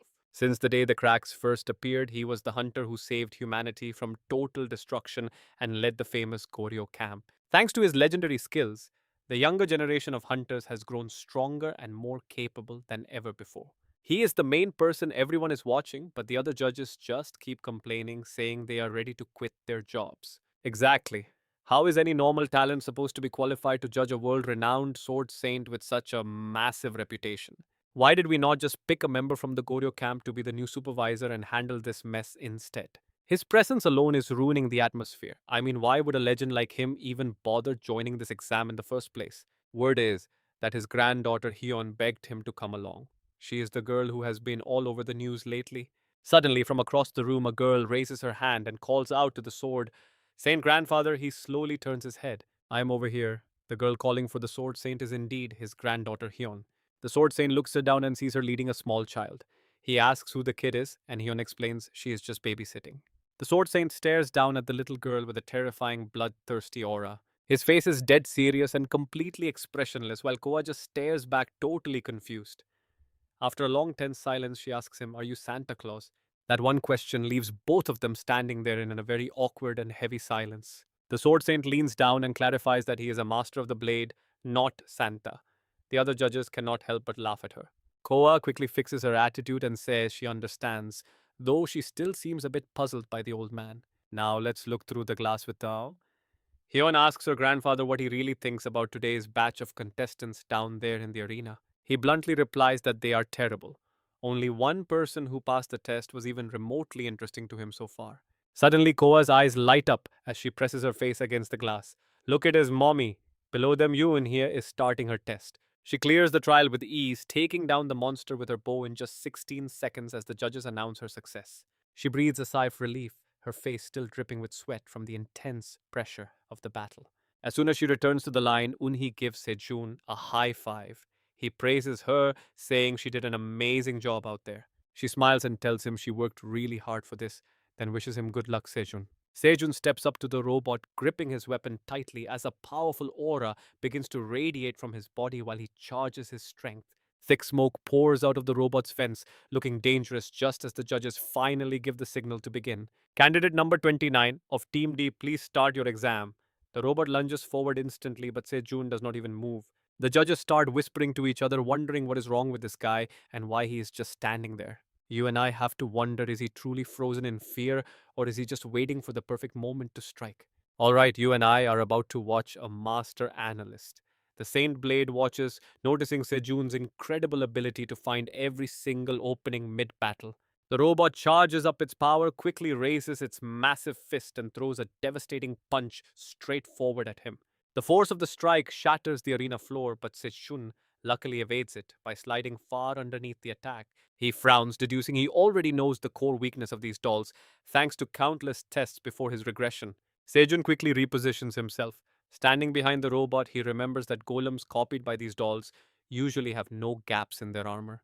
Pay attention here. He's about to find the one flaw nobody else noticed. Got it. As the robot spins around to deliver another blow to Sejun, the Saint Blade, and Hyun watch intently from above. Based on common knowledge, the critical weak points of these training dolls should be their mechanical joints. So, why isn't Sejun attacking those spots? Is he planning something? As the robot strikes again, he simply jumps and evades. The judges are completely stunned by his next move. Wait, what is he doing? Sejun has already climbed onto the robot, stabbing his spear into the gap of its back joints. It reaches back, trying to grab him. Sejun quickly drives his spear deep inside, then pries it open with a powerful kick. The weapon goes flying to the floor below. Instead, the robot's joint becomes loose, and the gap is torn wider than before. He easily slides his hand deep into the narrow opening and rips the core sphere right out of the robot. The judges are absolutely stunned. What? Even the Saint Blade and Hyun cannot believe their eyes. That object, the golem core, has been completely torn out of the robot by Sejun.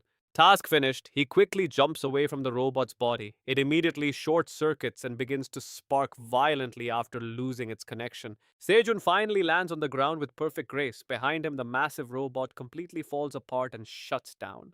He flashes a confident smirk. Instantly, the judges announce that candidate number 29 of Team D has finished the entire test in only 14 seconds. Sejun then calmly returns to his place in the ranks. The other candidates look on with pure admiration, including one boy who thinks it's amazing and really wants to meet that young man. Inside the monitoring room, Hyun asks with a smile, Isn't he just extraordinary? The Saint Blade comments that while noticing weaknesses is one thing, the strategy he used to pull that core was truly talented. He stares intently at the confident smile and the aura radiating from Sejun's face. A while later, at a restaurant filled with delicious and specialty dishes, Hyun says it's time to celebrate.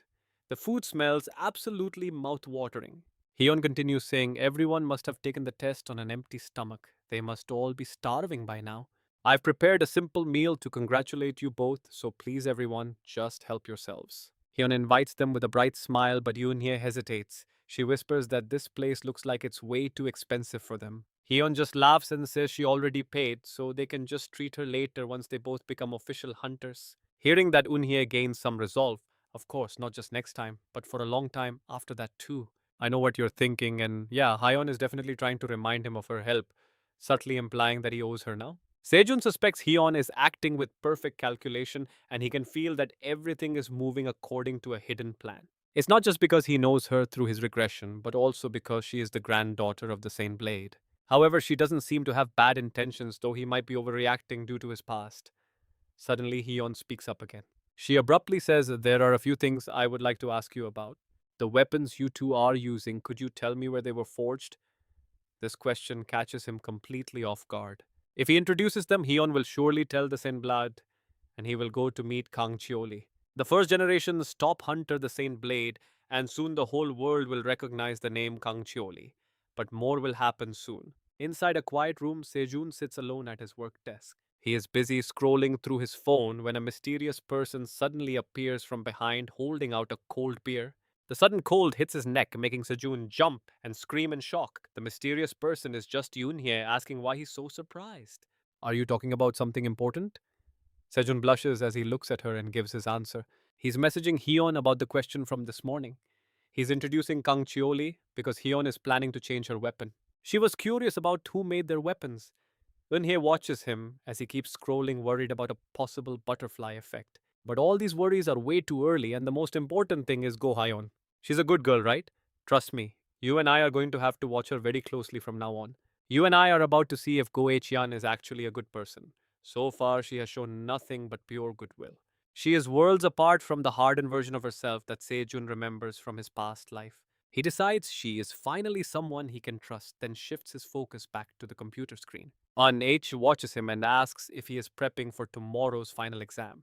He explains he is just scouting the location beforehand so they know what to expect. He is gathering every bit of intel possible to make sure they clear the mission without a single hitch. H nervously fidgets with her fingers. Son, she blushes, gathering the courage to whisper a thank you. Sejun is completely caught off guard. She admits there are too many favors to count. Sejun takes another drink and notes he has never seen her drink before. Are you drunk already? He jokes. She snaps back awkwardly. Brother, I am being serious right now. Sejun just laughs, telling her it's not too late to say thanks after the exam. They can have a proper talk once everything is finished and the mission is clear. With their current power levels, this test should be a total walk in the park. Internally, he reflects on how rare it is to speak his mind without overthinking. This whole experience feels new even for a regressor like him. Now stick with me because we are heading to Mount Kwan Ak. A group of young hunters gathers in the woods. This is the final license exam.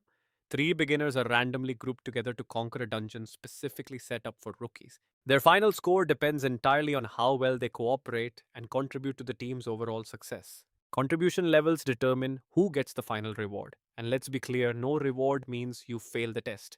The instructor starts roll call. Candidate Lee Jun present. Candidate Heo Mansu. He answers with a smug look. Candidate Kang De-ho. The Ho shouts out his presence. The instructor explains that these 3 will tackle the rookie dungeon together. They have a 3-hour limit and can only use one weapon type from the provided gear. No outside items allowed. They get 30 minutes to strategize before the gates open and the real test begins. Sejun glances at Heo Mansu, who is already busy showing off his fancy magic wand like a total snob. He figures Mansu is a mage. While mages are usually famous because they are so incredibly rare to find, he cannot recall meeting this guy at all. Suddenly, the Ho grabs Sejun's hand in excitement, admitting he is a big fan. Sejun actually recognizes this legendary name from the many memories of his past life. He is a hunter who refuses to use swords or bows, he only fights with his bare fists. You and I are looking at the future Fist King. Sejun just hopes this team is actually going to work out in the end. Sejun smiles, suggesting they should coordinate their positions and tactics before they head inside the dungeon. He looks at his 2 teammates, but neither of them says a single word. Sejun asks for opinions again. Mansu just stares at his nails while Deho stands there like a soldier. It looks like Sejun has to be the leader. The trio finally steps through the dungeon portal. The instructor announces the start for Team 12. A system message confirms they have entered a previously cleared dungeon. The mission begins. Their target is the Mount Wanak Anther Nest. Strategy time. Mansu takes the rear for long range support, Sejun stays in the middle to command, and Deho will lead the charge from the front. Most people are absolutely terrified the first time they step into a dungeon. Mansu stops right at the entrance, stuttering. He suddenly asks if the others are actually capable of protecting him. Sejun looks back and sighs. He tells him bluntly that they aren't there to act as his personal bodyguards. Mansu screams about how precious he is, claiming they will be in big trouble if he gets a scratch. He demands they go first to check for safety. Sejun ignores him, but Deho looks worried. Sejun says the two of them can handle the start alone. They turn their backs and head inside. The mage stands there shaking at the gate. After a long pause, he finally lets out a loud scream. He screams for them to wait and runs to catch up. Sejun stops, but his eyes are locked onto a specific beaded bracelet Mansu is wearing. Sejun shrugs it off and keeps walking, but he has one very important warning to give. He tells Mansu to hand over his jewelry to the proctor as the noise will lure monsters right to them. Mansu is outraged, asking if he knows how expensive they are. He is worried the instructor might even steal them. Listening from outside, the instructor is already fed up. This kind of teammate drama happens in every single exam. There is always someone who prioritizes themselves over the team. Finally, the instructor has heard enough. Trust me, you and I can see the instructor is right. Take the jewelry off and leave it here. All right, you and I are about to watch a total disaster unfold as Mansu ignores all advice and follows the formation. He screams, "Are you in on this with the supervisor? You just want to steal my points, do you not?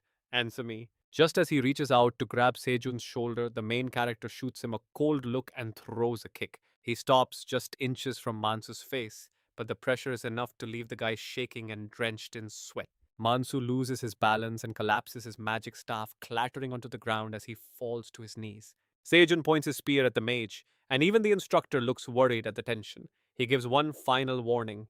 "Hey, Mansu, I will only say this once, leave that jewelry behind."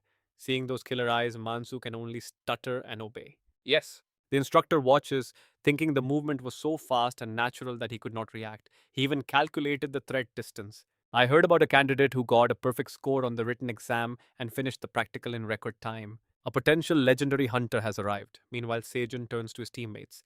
"Let us keep moving." Deho just replies, "Yes." After walking for a while, he looks around suspiciously. "Strange. We have been in here for a bit, but no ant guards." Sejun notices purple spots on the walls. Even the glowing moss that these stone ants usually eat has been left behind.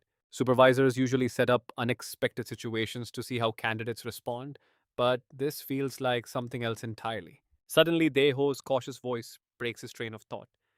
"Wait, something feels very strange over there." In front of them lies a massive hole in the ground, a pit. They slowly move closer to investigate the situation. "Stick with me because this is where the exam turns into a nightmare. I have never seen this in an ant nest." Suddenly, the ground begins to shift. It is an earthquake. Mansu loses his footing and starts to slide. What? Sejun spins around just in time to see Mansu being dragged down into the darkness of the massive hole. The only thing keeping him from falling is Sejun's weapon.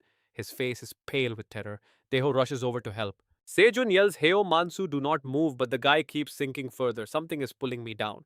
In the middle of the panic, Sejun is confused. "Pulling you? What do you even mean by that?" Right behind Sejun, a monstrous ant bursts out of the sand. It opens its jagged mouth wide. Mansu screams for help. Deho and Sejun stare in total shock. Is that a man-eating ant? Suddenly, Mansu's hand slips right off the weapon. With nothing left to hold on to, he falls instantly buried under the sand, along with that terrifying ant. The only thing they can hear from below are his muffled groans. Without hesitation, Sejun drops down after him. Both of them slide down. "We are going in to help," Deho shouts. The instructor yells from above, trying to stop them. "Wait, stop. That is not part of the testing area." Even though Sejun is worried, he does not stop his descent. A sudden flash of electricity sparks as the system begins to shift the entire dungeon. "You are the first to enter a hidden dungeon. Special mission, conquer the carnivorous anten." Deho pulls Sejun up. "Are you okay?" Sejun says thanks while wiping his face. "Did you happen to hear that announcement just now?" Deho nods. "I saw something about a special mission." They both stand up and look ahead. It is a hidden dungeon. You and I are looking at a place no hunter has ever seen. A massive cavern filled with glowing purple moss. It covers every wall of the cave, glowing with a light so bright it is almost blinding at the entrance. They scan the area. I heard the exam has surprises, but I did not think it would actually happen like this. Sejun agrees. Yeah, the look on the supervisor's face earlier makes me think he did not know anything either. He thinks to himself, this hidden dungeon did not exist before I regressed. Is this the butterfly effect? Suddenly, Mansu screams. They both jump in surprise. Teho recognizes the voice instantly. That is Heo Mansu. What should we do? Sejun tells him he will be fine for now. Ants have a habit of keeping their prey alive for later. Hearing that, he shouts back, what if we just wait here until the supervisor comes to find us? Sejun calmly analyzes the situation, the entrance locked behind us. I do not think the supervisor can catch up.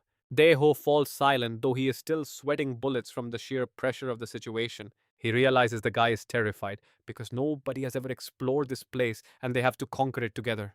But there is a reason I'm taking this gamble. My goal is to get the reward for the first conquest, the elixir. And trust me, you and I are about to see just how far he will go to get it. Alright, you and I are about to see if our main character can snag the ultimate prize. This elixir boosts a hunter's power so much that every hunter is dying to get their hands on it. Even if I'm like a moth to a flame with a fisking and a regressor, the game has to change. Taho is stunned by those words. No matter how dangerous it gets, we have to save him if there's any chance left. Helping and protecting those in danger. That's exactly what being a hunter is all about. Suddenly, the vibe gets intense and cool with the dark cave fading into the background. Deho is moved by Saloon's bravery and words, feeling deep respect for his unshakable will. Deho shouts in agreement, feeling ashamed of his hesitation. Sejun then asks him to speak more casually since he's the younger one here. Inside, he thinks Deho is exactly like he was before the regression. Now pay attention here because this is where the real test begins as they face the cave. Sejun agrees and they officially begin the raid on the cannibal ant dungeon. A pale stone ant crawls out, but Deho instantly crushes it with a powerful shattering punch. Sejun stays on high alert nearby while Deho yells, wondering how dead ants can still move. He explains that cannibal ants turn regular ant carcasses into undead monsters. Deho curses, realizing where all the ants from above went before landing a massive kick. He thinks to himself that despite the danger, this fight is going surprisingly well. Is this some hidden power, or just nerves from entering a secret dungeon for the first time? Suddenly, Sejun warns him of two ants behind. Deho spins around just as they're about to pounce. Deho instantly punches the first one and moves with lightning speed to take out the second. He looks at Sejun and wonders if this ease is all because of his partner's help. Every time an ambush happens, Sejun's spear and orders appear to save them from trouble. You and I both know that look, it's the face of a true veteran of war. Sejun yells that there are three on the left. Deho quickly spots them at his side and gets completely fired up to fight with his partner's support. Got it. He remains completely focused on every movement in the shadows around them. Deho thinks Sejun is incredibly reliable as they continue the deeper into the dark nest. He explains that ghost ants use glowing moss to lure stone ants for a feast. Deho is shocked. What he just thought there was more moss lately. Sejun looks around at the glowing walls. Exactly. If I'm right, the boss room is close and Heo Mansu should be right there. Deho keeps walking, hoping that even though Mansu is a jerk, he's still alive. Leaving the moss behind, they see holes dug into the walls by the stone ants. They find Mansu's body lying right there. Suddenly, Sejun feels the ground shake violently as the sand begins to erupt from below them. Sejun screams a warning for Deho to get out of the way. Too late. An ant grabs his leg, dragging him up into the air upside down. Sejun raises his spear in panic, calling out for his friend. Deho yells that his energy shield is up, but he can't hold on much longer. Sejun lunges forward and strikes the ant's back, but the shell is way too thick. This is tough. It's even harder than an armored golem. He has to find a way. He thinks back to the countless monsters he's fought searching for the cannibal ant's weakness. After analyzing the monster's body, his eyes lock onto the small antenna on its head. Sejun leaps into the air again, swinging his spear in a powerful, decisive arc.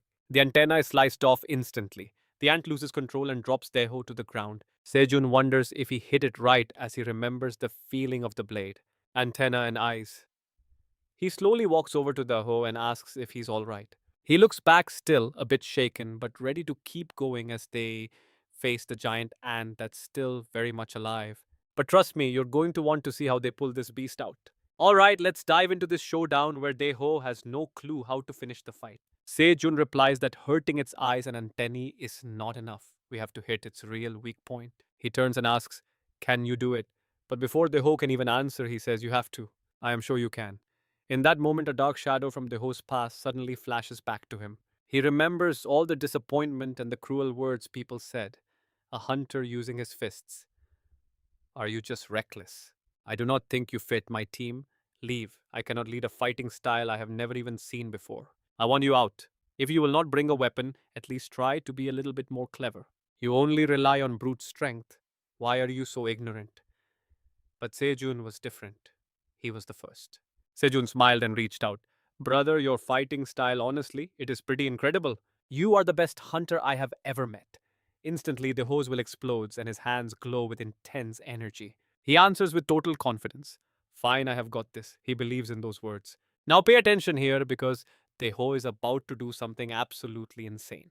It screams and struggles wildly. The sheer force of the monster makes Teho struggle to keep his feet grounded. He refuses to let go as his aura grows stronger. You are not escaping glowing veins suddenly pop on his arms. He bends his knees, slams his feet into the dirt, and flips the giant ant over, slamming its head down.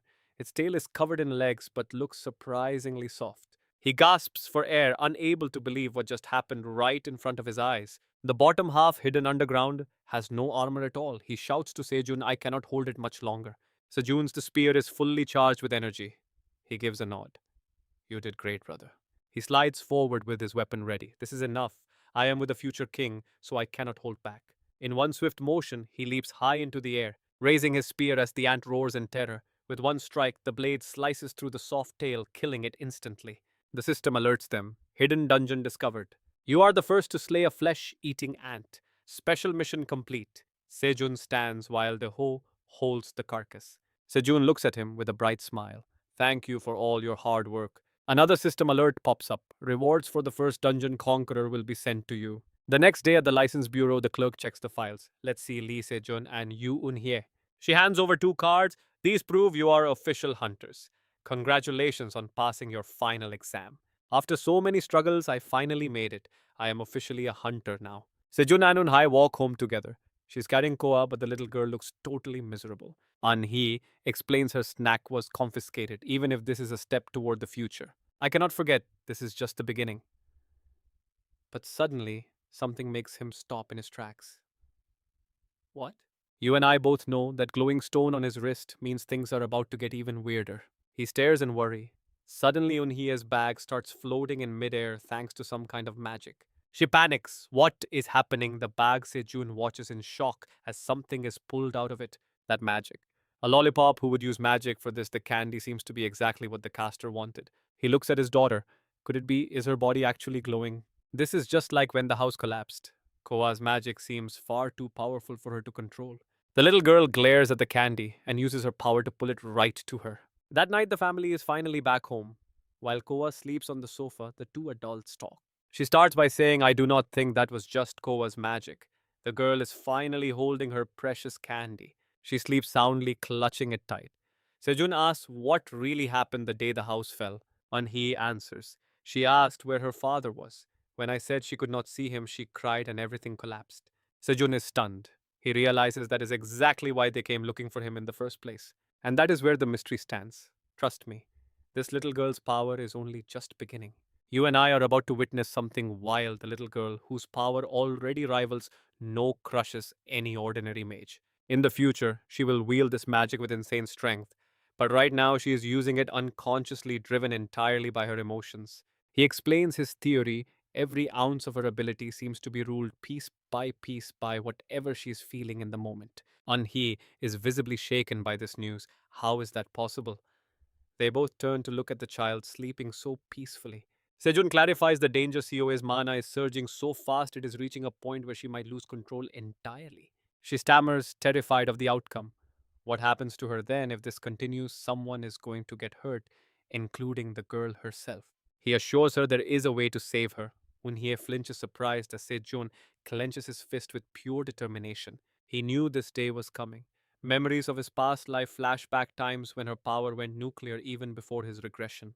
In that timeline, Sejun found her shivering in a pitch-black room and the look on his face shifted to pure terror. COA was kneeling as massive mana surged around her, frost and jagged ice spikes manifesting from the raw power she could not contain. She slowly turned her gaze cold and hardened as a violent aura continued to pour out of her small body. He did not expect this so early. Her mana is hypersensitive because the atmosphere around here is just too thin and fragile for her. The solution, we have to take her somewhere where the mana is thick and abundant. Now pay attention here because Unhae just realized exactly what kind of place he is talking about. There is no way, she stammers. But Sejun confirms it. Only two places fit the bill, a dungeon or a battlefield. The thought of taking their child to such hellholes is unbearable. Are you insane? That is way too dangerous for a kid. What if she gets hurt? Her shouting actually makes the little girl stir in her sleep, clearly bothered by the noise. He goes quiet immediately. Whispering now, she looks at Sejun. He sighs, admitting that he also hates the idea of putting their child in danger. Sure, she is destined to master this power and become the ultimate final boss in the future. But right now, she is only 5 years old. To stop that dark future from happening, I have to let her face the danger head on. Sejun looks away, lost in thought. Taking her to a place like that? Could it actually fix the timeline? He takes her hand and apologizes. She sighs, knowing he would not suggest this without a damn good reason. He adds, "It is not like she will be fighting. We will handle the monsters ourselves. We just need her in that environment. But guilds own those zones, will they even let a kid inside?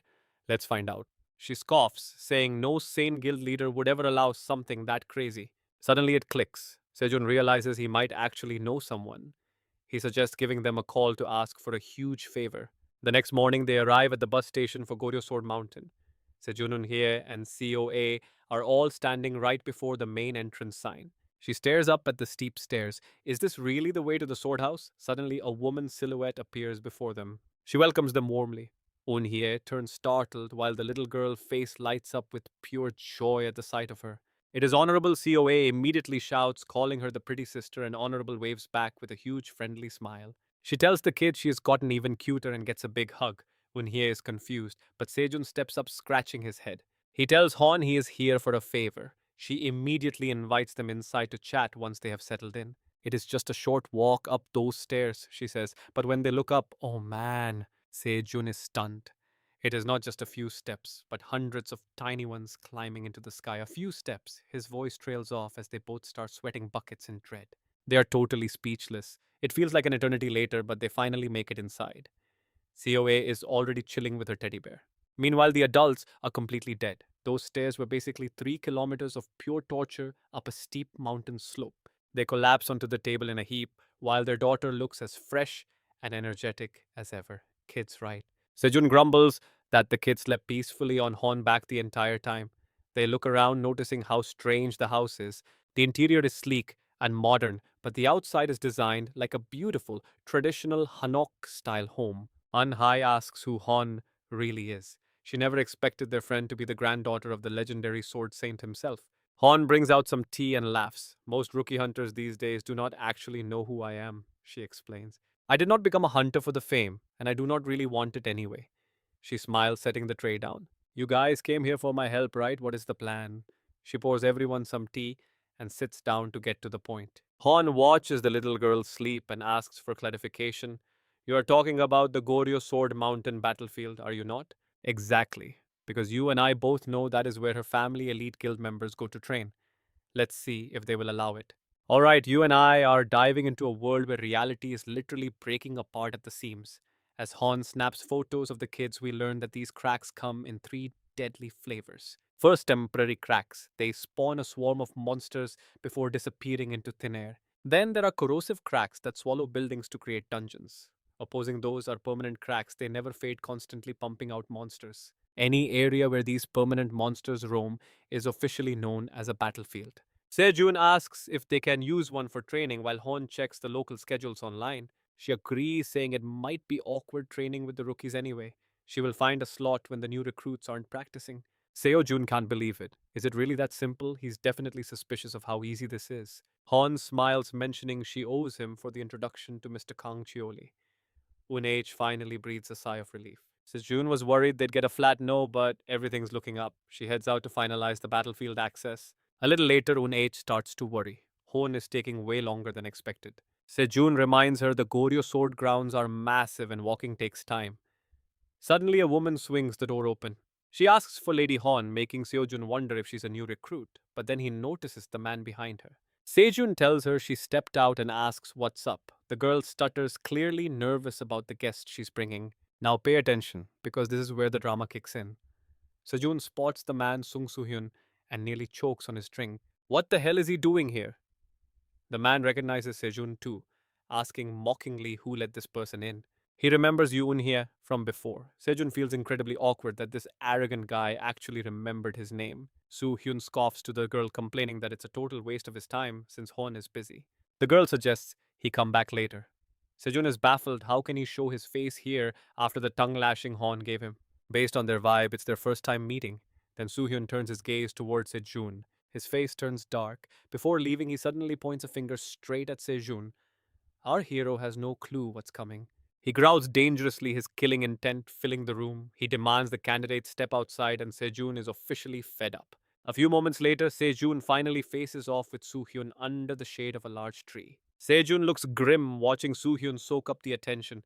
Passers-by immediately recognize the famous hunter, whispering about how handsome he looks. He basks in the praise from his adoring fans like it's his birthright. He strikes a pose, running his fingers through his hair like some top-tier idol. The crowd goes wild for it, but Sejun isn't buying it. Since he doesn't own this place, he can't exactly tell the guy to get lost. You and I both know what this guy wants. He finally speaks up, demanding his share of the first time dungeon clear reward. Sejun is stunned. His share. That's the most ridiculous thing he's ever heard in his entire life. Soo-hyun claims the hunter who discovers a dungeon has first rights. He argues that even though he arrived late, Sejun and Hon cleared it without his permission. He adds that it will look terrible if word gets out that two lowly rookies were the ones who conquered it. Sejun just stares at him, wondering how someone can speak such absolute garbage with a straight face. What the hell are you talking about? He asks out loud. If a dungeon just appeared, anyone has the right to challenge it. Soo-hyun cuts him off with a wave of his hand. Just hand over the reward. Do you really think you're on my level? As the leader of the Night Guild and a man of high standing, he expects total obedience. He warns that people who cross him never end up well, especially nameless hunters who are just starting out. Sejun feels the weight of the threat.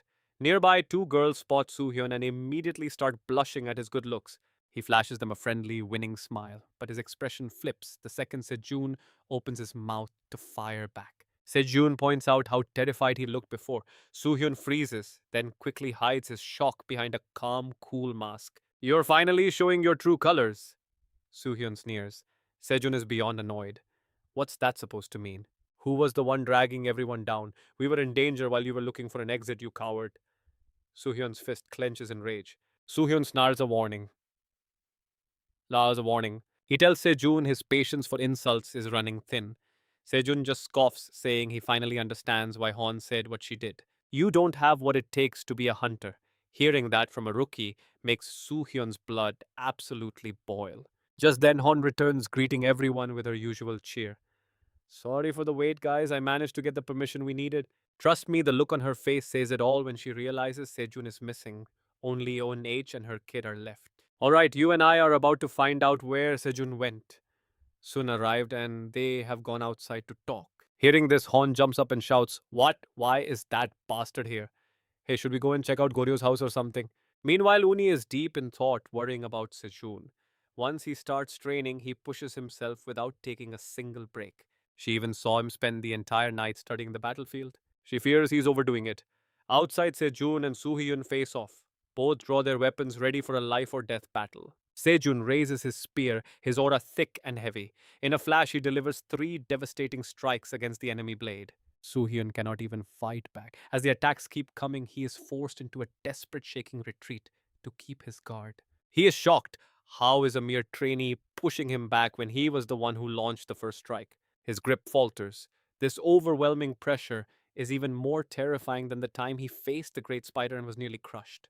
Soo-hyun grits his teeth in rage. Sejun stops suddenly, coldly reading every shift and expression on the hunter's face. Sejun thinks, isn't this guy supposed to be a famous elite hunter?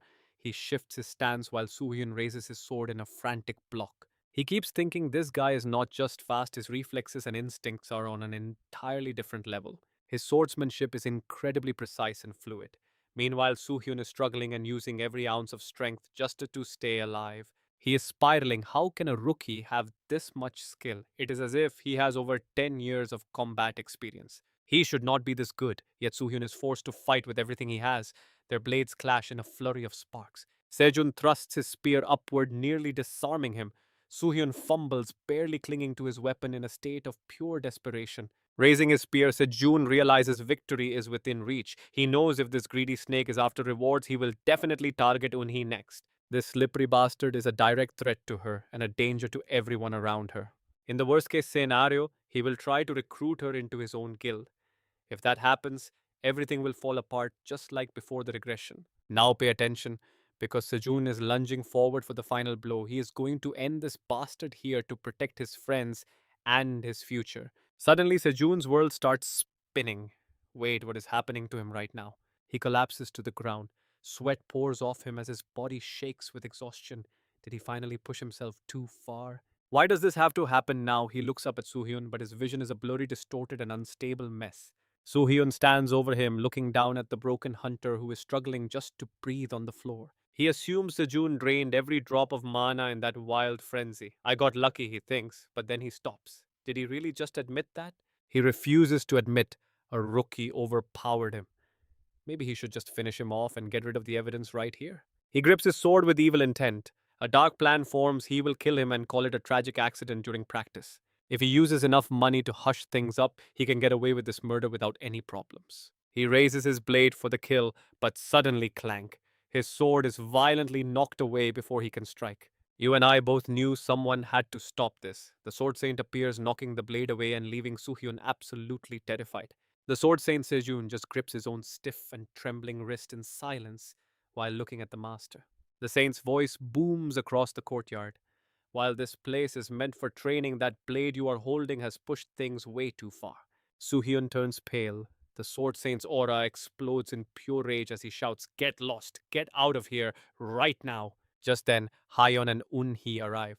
They are stunned by the scene and immediately rush towards Seju and the Sword Saint. Unhee screams Sejun's name while Hyeon asks in total confusion, "Wait, did you duel with Brother Sejun, old man?" The Saint scoffs, "As if I would do that." Unhee ignores him, frantic as she checks on Sejun. "Are you okay?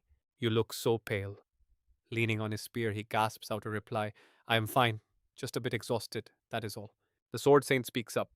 "Backing an enemy into a corner is a valid tactic you can use in a fight. But it looks like you have backed yourself into a corner too." Sejun catches a glimpse of the Saint he knew before the regression. Training is good, but this man feels different now, more human. He continues, "Rest is part of the battle. If it is for the battlefield, I will allow you to go there." Unhee stammers a quick thank you. Sejun looks over at the girl who is happily getting a headpat from Hyeon. He thinks in silence. The Sword Saint does not seem to have any malice.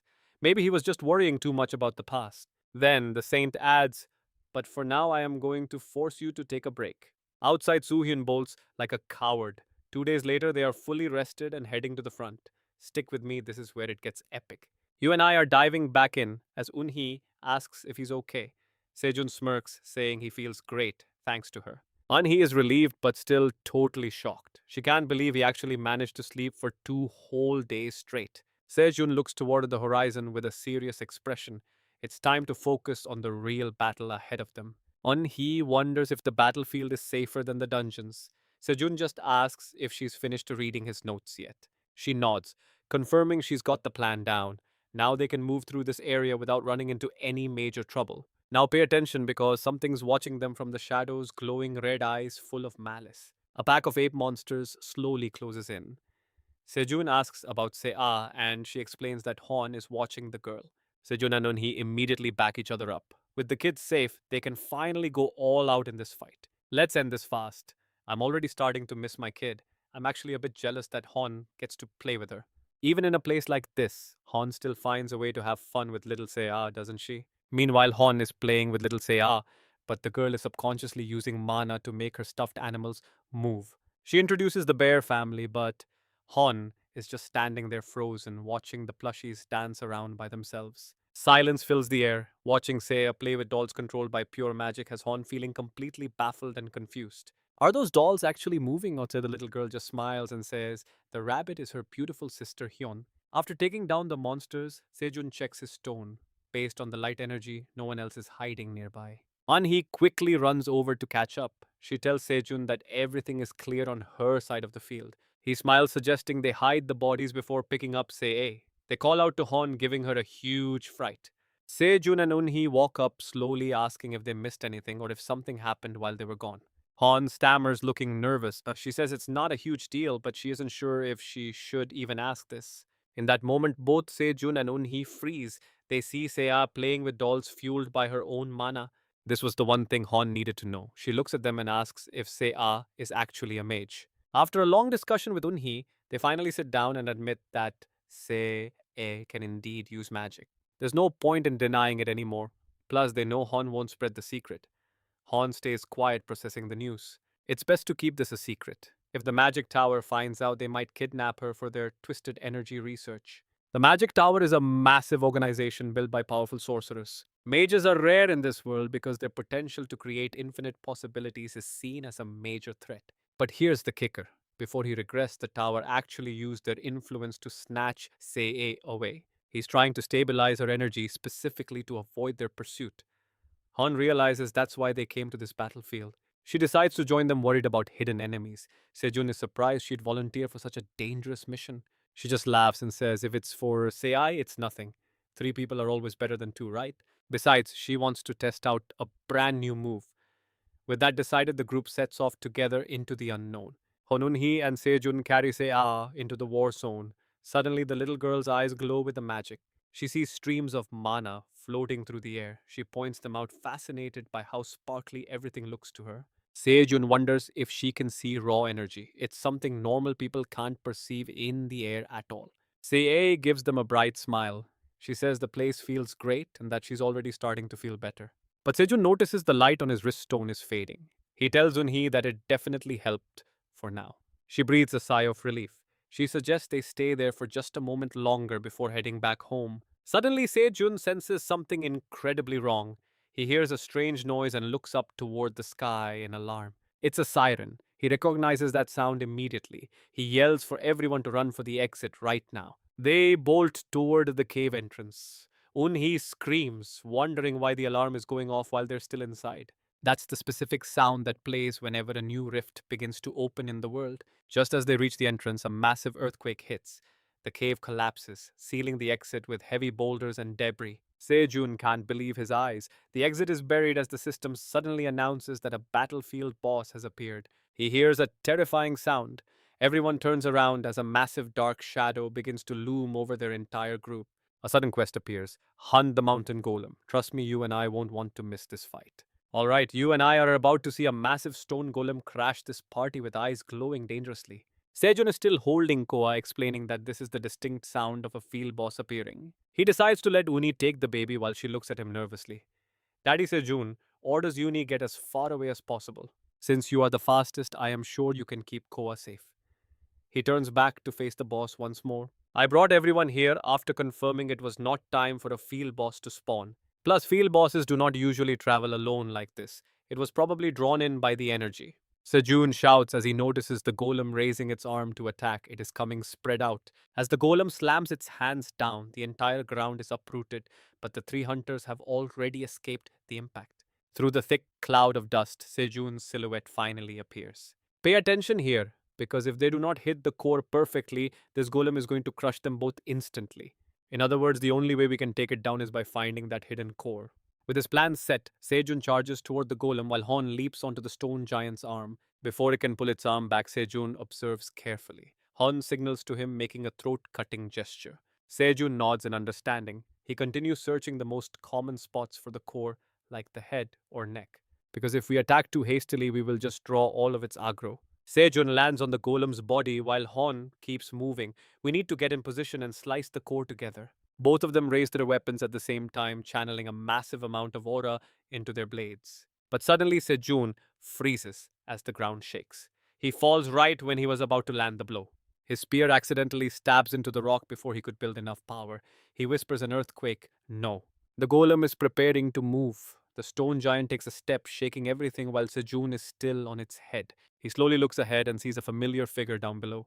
It is Uni. She is clutching Koa tightly and running as fast as possible into the forest. Sejun thinks it was drawn by energy. Is it targeting those two? It is too late to wait for a signal. Now watch closely because Sejun is about to do something incredibly risky, just as that giant foot nearly crushes Uni. She looks up at the golem's head. Sejun has driven his spear into it to draw the boss's attention. Horn shouts, Sejun, what are you doing? If you do that, it will focus all of its anger on you. Sejun turns back with a determined look. Before it targets Uni, we have to finish this. Strike it now. Horn is startled, her eyes narrowing in focus. I must concentrate and not rush my sword like last time. She closes her eyes, slowly channeling her aura and gripping her sword with absolute focus. The sword is slowly drawn, carrying a killing intent that crackles like powerful electricity. I must remember my training and strike with precision. Hon opens her eyes as the aura flows through her. She lets out a scream and draws her sword with a powerful strike. With one horizontal slash, the golem's head is filled with aura cracks before it can react. Hon is overjoyed by her success. With glowing eyes, she shouts, I did it! But suddenly Sejun rushes over and pulls her away, leaving her confused. What is happening above them? The golem's head falls apart into nothing but scattered rocks. Meanwhile, Sejun holds on to Hon as they slide down the body. She shouts, what is wrong with you? There is no need to rush because I hit it. He answers urgently, it is not dead yet. The core of this golem is not in its head, it is hidden somewhere else. Until we destroy the core, it will keep regenerating. Hon asks, but where else could it be? Suddenly, Sejun trips while they are falling, cutting off her words in the middle of her sentence. When they finally sit up, they realize they are sitting in the golem's palm. They look up in horror. The golem has completely recovered and raises its other hand high, preparing to crush them. Sejun wonders, is the golem going to crush us with its hand? There is no way to dodge it.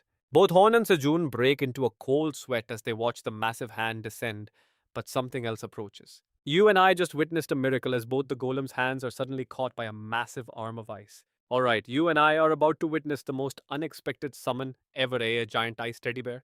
Suddenly, a massive frozen plushie looms over everyone. Let's rewind to just a few minutes ago. Uni finally managed to escape the golem's gaze thanks to Sejun's help. She looks back with a worried expression, hoping this distance is enough to keep them safe. She remembers the golem's head exploding. They escaped because of that massive sound, but she realizes the others are now in serious danger because of it.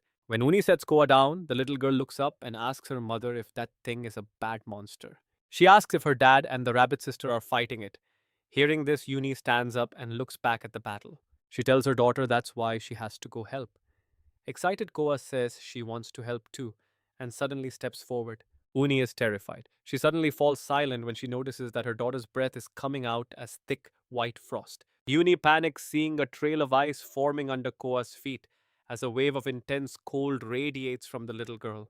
Koa's body is releasing so much magical energy that every single step she takes freezes the ground solid instantly. Koa reaches out her hands, slowly creating a small ice figure that perfectly mimics the shape of the giant golem. She raises both hands and closes her eyes, focusing her mana as frost begins to swirl and take form between her palms. Now pay attention. The moment Koa opens her eyes, her pupils glow with a fierce frozen light. A massive shockwave erupts instantly, causing the very ground beneath her feet to shatter. The blast knocks Uni back. Once the dust settles, she kneels in the aftermath of the shockwave, desperately looking toward Koa. What just happened? She sees her daughter lying still on the ground, surrounded by lingering mists of frozen air that won't dissipate. Uni shouts her name and rushes over to pick her up, begging the little girl to wake up right now. But it turns out Koa is just sleeping peacefully. Uni finally realizes her daughter just completely drained her energy and passed out. She looks up and sees a massive silhouette made of ice. Strangely, it looks exactly like the teddy bear Koa was playing with earlier. Back with Sejun and Hon, they are completely stunned when a new giant suddenly blocks their path. Where did this ice bear come from? Is this magic? It grabs the golem's wrist, pinning it in place and freezing it solid. Sejun tells Hon that the golem's movements are restricted for now, so they need to use this chance to get out of here. She nods, and they both jump off the monster's hand. Sejun realizes this must be some kind of powerful magic summon. He wonders if Koa is the only one here capable of creating a magical creature with this much power. The bear looks at them and gives a cool thumbs up, but the golem doesn't hesitate. It throws a massive punch straight into the bear's face, sending the toy flying backward. Sejun and Hon are worried. It looks big, but it doesn't seem to have any actual combat experience or real strength. The ice bear crashes into a stone wall, looking dazed after half of its frozen face gets smashed off by the impact. While the bear is down, the golem raises a massive fist again, preparing to deliver a final crushing blow to finish it. Sejun thinks it's over, but suddenly the golem's punch is blocked by a solid staff made of reinforced ice. Both of them watch in total shock as the bear deflects the attack using a weapon it just created out of thin air. It actually fashioned a weapon to stop the strike. Then the bear counters, swinging its staff with force at the golem. It pushes the golem's arm back and doesn't stop, unleashing a flurry of staff strikes against the monster's rocky body. Chunks of heavy rock are blasted off the golem one by one as the bear continues its relentless assault. Sejun is amazed that a single weapon changed the whole fight. Han calls out to him nervously, and when he asks what is wrong, she points out that the ice bear looks just like him. Koa named the bear after her dad, and now it's fighting like a beast to protect its family from the monster. The bear spots the golem's core in its chest. Its eyes glow as it thrusts the ice staff forward, aiming directly for the vital spot. The sharp point of the staff pierces straight through the golem's rocky armor and hits the core with ease. As the core is pushed out, it begins to crack, releasing all the pent up energy from within the monster's body. The pressure becomes too much and it explodes into a million glittering shards right before the eyes of Sejun and Honu. A system message appears: you have successfully defeated the mountain golem boss. On the other side, Uni watches while holding Koa. She is still in shock while holding the sleeping Koa tightly. The little girl seems to be having a very peaceful nap.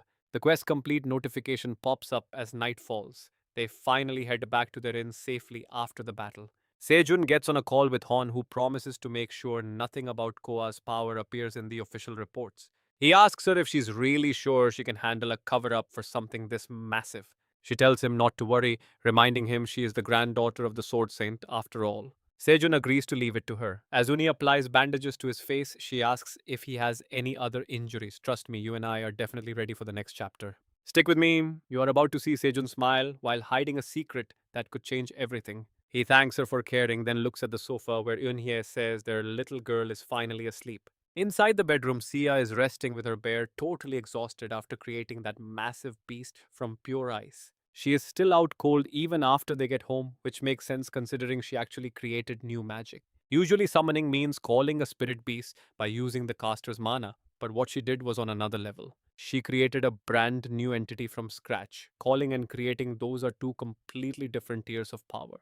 Sejun realizes his daughter might actually be the strongest person in the entire world right now. Meanwhile, on the other side of town, Hyon is walking down some stairs while talking on her phone. She stops cold when she sees a luxury car and two guards standing outside. Are these foreigners? She wonders. They don't look like they know him, so why are they looking for a man like old Goryo? The car door opens and a man's voice rings out, apologizing for his guard's intimidating presence. He steps out with a cane straight out of high society and asks if she has a moment to talk. This guy is dressed to the nines, complete with a fancy top hat and a very expensive looking monocle. Back at the apartment, Sia is finally awake and playing with her plushies when Sejun calls her over. He asks if she remembers making that giant ice bear, but the little girl looks totally clueless about it. Sejun wonders if she did it while unconscious. How did that kind of magic even manifest like that? He is not sure it was even magic because the energy was way too stable for a child. Sia suddenly speaks up, saying she just wanted to scold that mean monster. Sejun is absolutely stunned by her words. His heart melts instantly at her cuteness, but right then a sudden knock at the door ruins the moment. Sejun looks toward the door, wondering who is visiting this late, as Eunhye tells him to go check. At that exact second, his phone rings. It is Hyon sounding frantic as she asks him where he is. He heads to the door, telling her he is home and has a guest, so he will call her back. But Hyon screams for him to wait. A powerful wizard from the magic tower is coming for him. Sejun freezes in his tracks. Hyon explains that a massive energy spike fried their radars during the golem hunt. While she's talking, pay attention, the person outside starts ringing the doorbell over and over. Because of that spike, they are tracking every single person who was at the battlefield to investigate them. The man at his door is the sinister foreigner from earlier, wearing a very suspicious and dark expression. Sejun's face goes pale as cold sweat pours down. He is speechless, making Hyon worry even more on the phone. His pupils shrink in pure terror and his heart starts racing like a drum against his chest. Memories from his past life flood back, the time when a group of men broke in and took Sia away. They overpowered him and dragged her out of their home. That same paralyzing fear is happening all over again. Suddenly, the system updates: the first misfortune has begun. You and I are watching his worst nightmare come true. The screen shifts to a new quest to change the future and prevent Sia's 5 upcoming misfortunes. Mission 1 is to protect her identity from William Taylor. Sejun grits his teeth, his sweat still dripping. William Taylor, so that's who, is at the door. Suddenly, a voice calls his name, snapping him back. It is Yunhye. She walks over, looking deeply concerned, and asks him if something is wrong. He notices her hand is shaking as she holds Sia's.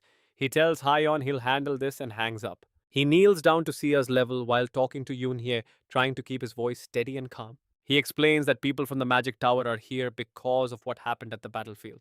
Sejun puts a hand on his daughter's shoulder, knowing that any delay will only make them more suspicious. Sia looks confused, but Sejun decides to trust his gut and handle this as smoothly as he can. He tells her there is something he needs her to do. The air in the room becomes incredibly heavy. Finally, he lets the man inside. The stranger acts friendly, thanking Sejun and Yoon-hye for being so cooperative. He holds a file and introduces himself as William Taylor, a high-ranking mage from the tower.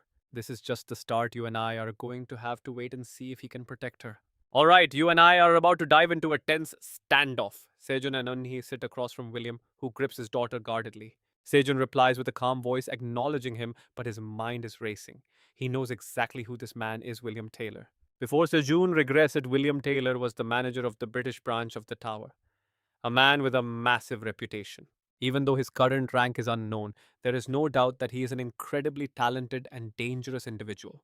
The bodyguard behind him speaks up, saying no equipment is broken.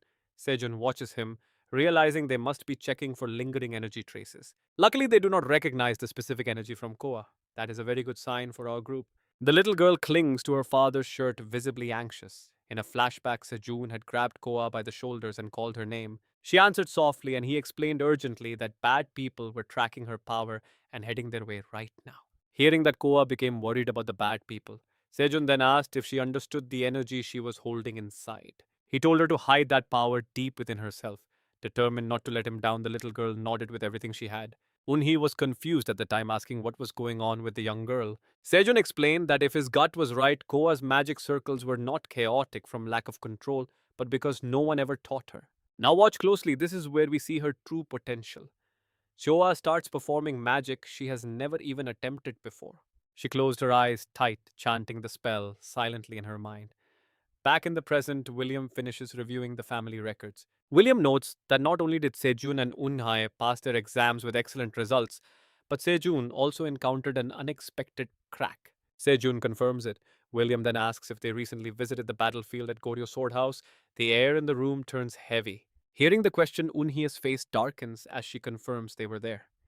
Sejun reaches out and takes her hand to comfort her. William pushes further, asking if they were the ones who took down the field boss.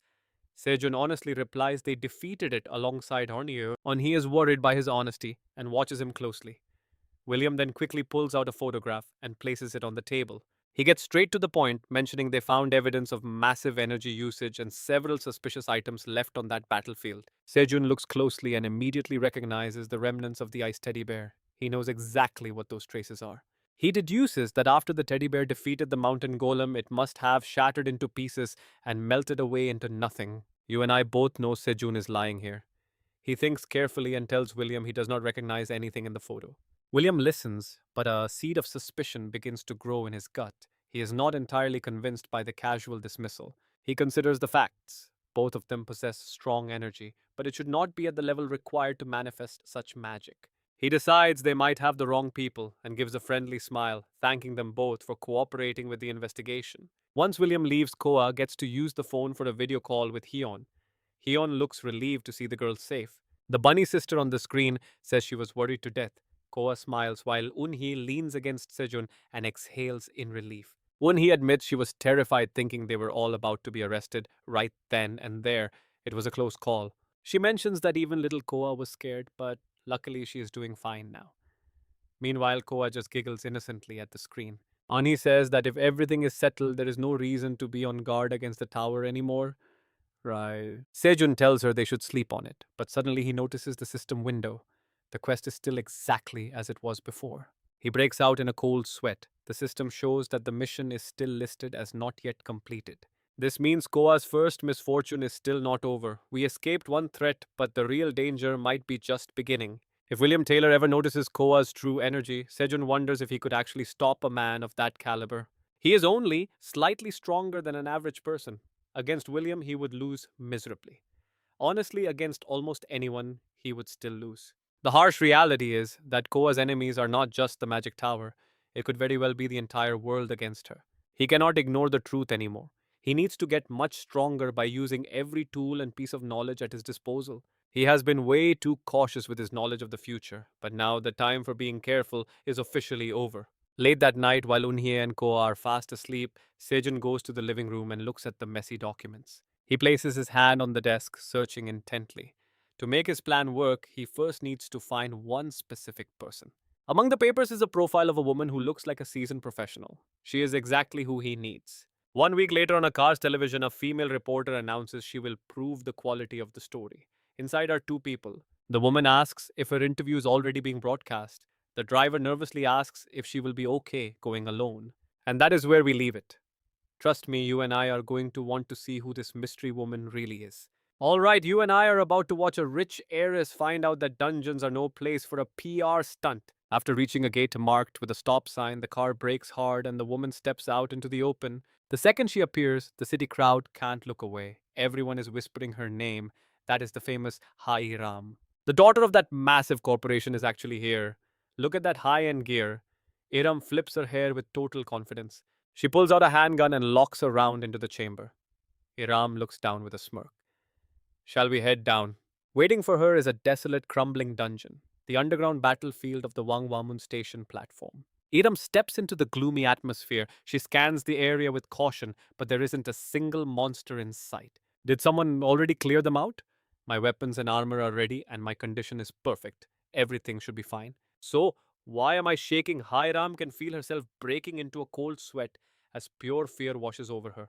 She looks around desperately, telling herself over and over that there is nobody else down here. Just her and the silence. Now pay attention. This is the moment Iram realizes someone is standing right behind her. She spins around instantly. She tries to convince herself it is just another hunter who entered the dungeon before her. The man behind her is holding a sharp blade she hasn't even noticed. Iram turns to ask if he has seen any monsters nearby. She says, "Excuse me," but he lunges forward, stabbing her in the side before she can react. Shaking, Iram raises her gun to defend herself. She backs away to keep distance. Iram hunches over, clutching her bleeding hip, while cursing under her breath. Two of them, these guys are absolutely insane. Iram shouts, "Is there nothing left to hunt, so you've started stabbing people instead?" They don't answer as her wound bleeds out. She trembles, thinking that whoever sent them, she will kill them all if she gets out alive. But looking at her state, she isn't sure she can. The two men in front of her are armed with knives, ready to finish her off at any moment. Suddenly, Sejun appears out of nowhere like a god, driving his knee into one attacker's ribs. You and I just saw him break that guy's spine like a dry twig. Iram stares in shock while Jun looks totally bored. The other attacker is terrified, his jaw dropping in pure disbelief at what just happened. Jun looks at the guy he just dropped. Huh, he fainted already, the remaining thug screams at him. Where did you come from? Are you her bodyguard? He points his knife at Sejun, telling him to stay out of it and leave. With a simple lean, Sejun makes the guy slip. Then he brings his hand down hard on the man's neck. Seeing Sejun handle them so effortlessly, Iram just sits there dazed as if a sudden storm just passed her by. She looks at his back and asks who he is. Sejun turns around and simply says, "Me, just a passing hunter." Later at HCH, the most famous weapons manufacturing company in South Korea, right now. They make everything hunters need from armor to gear. Turns out the woman I saved was actually Hai Ram, the daughter of the company's CEO. She was rushed to the hospital with Sejun following along. Iram sits there scrolling through a tablet with a focused look. She looks at Sejun's info on the screen. You mentioned having a cute daughter, so I was a bit suspicious. So you're not just my knight in shining armor, but a married man with a child too. Is the info about you and your college friend Yu who having a daughter together wrong? Sejun quickly corrects her. I have a kid, but I'm not married. He mentions he has someone he likes, but then freezes. Wait a minute, did you just run a background check on me? Iram notes that he answers clearly while drawing a very firm line. She points to a chair near her bed and says, "Information about you finds me even if I do nothing." Sejun sits down while Iram continues, "Since you saved my life, I want to pay you back. I'll give you a massive reward. Just give me your account number." When she takes off her glasses, Sejun immediately raises his hand and says no. She tells him not to feel pressured and offers even more, but Sejun just gives a strained smile. "I'm honestly fine." He thinks to himself that it really is a tempting offer. A mouth-watering amount of money would hit his account, which he could invest in so many things. But Sejun refuses for a reason. If I take the money, my relationship with Ha Iram ends right here. He wants something more long-term. Iram laughs, finding him far more interesting than she expected. If I can't pay you back, can I give you two gifts instead? Sejun is surprised. Gifts. She winks and hands him the tablet. Trust me, you and I need to see what happens next. Alright, you and I are about to dive into a story where a simple mission turns into a lethal test. He asks if this gift is a mission. Iram says he can decide whether or not to take it. She hands him a file full of photos and says, "This is Tiger's Den, an unconquered dungeon." A new species was found there, so they planned a team, but a major problem derailed everything. Pointing at a gruesome photo, Iram explains that this was the brutal end of the previous team. 5 hunters and their crew were all killed. This footage was salvaged from a hunter's camera. The tablet screen flickers to life, showing a dark recording of a hunter with a flashlight and sword. He calls out for his team, but suddenly desperate voices echo from behind a door. "We are in here! Save us!" The hunter hears them and immediately rushes toward the door. Hearing two voices, he worries for his teammates and shouts that he is coming to help. The hunter screams and charges, but his face tells a different story. He is absolutely terrified. Fear and uncertainty fill his eyes right before his sudden death. Sejun picks up the photo. Now pay attention to this detail because it is exactly what our main character notices next. He wonders about that white fur. Iram explains she was going to go herself, but her current condition will not allow it. Sejun asks if he just needs to gather materials. "When can I enter?" Hearing this, Iram is stunned. "Wait, you are going alone? Are you insane?" She reminds him many people have already died there. He remains firm, saying he will go alone. Is not this whole mission just to test me? She is shocked. He just smiles, saying if this is a test, he should show exactly how strong he is. After the talk, Sejun finally heads home. Iram watches him through the window as he leaves. Her assistant enters the room, having heard everything, and asks if letting him go alone is really okay. She smiles, saying she is indeed testing him, and he did not seem like he was just bragging. Later that night, Sejun returns home. Hearing his voice, little Koa runs to hug him. "Welcome home, Daddy."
Can I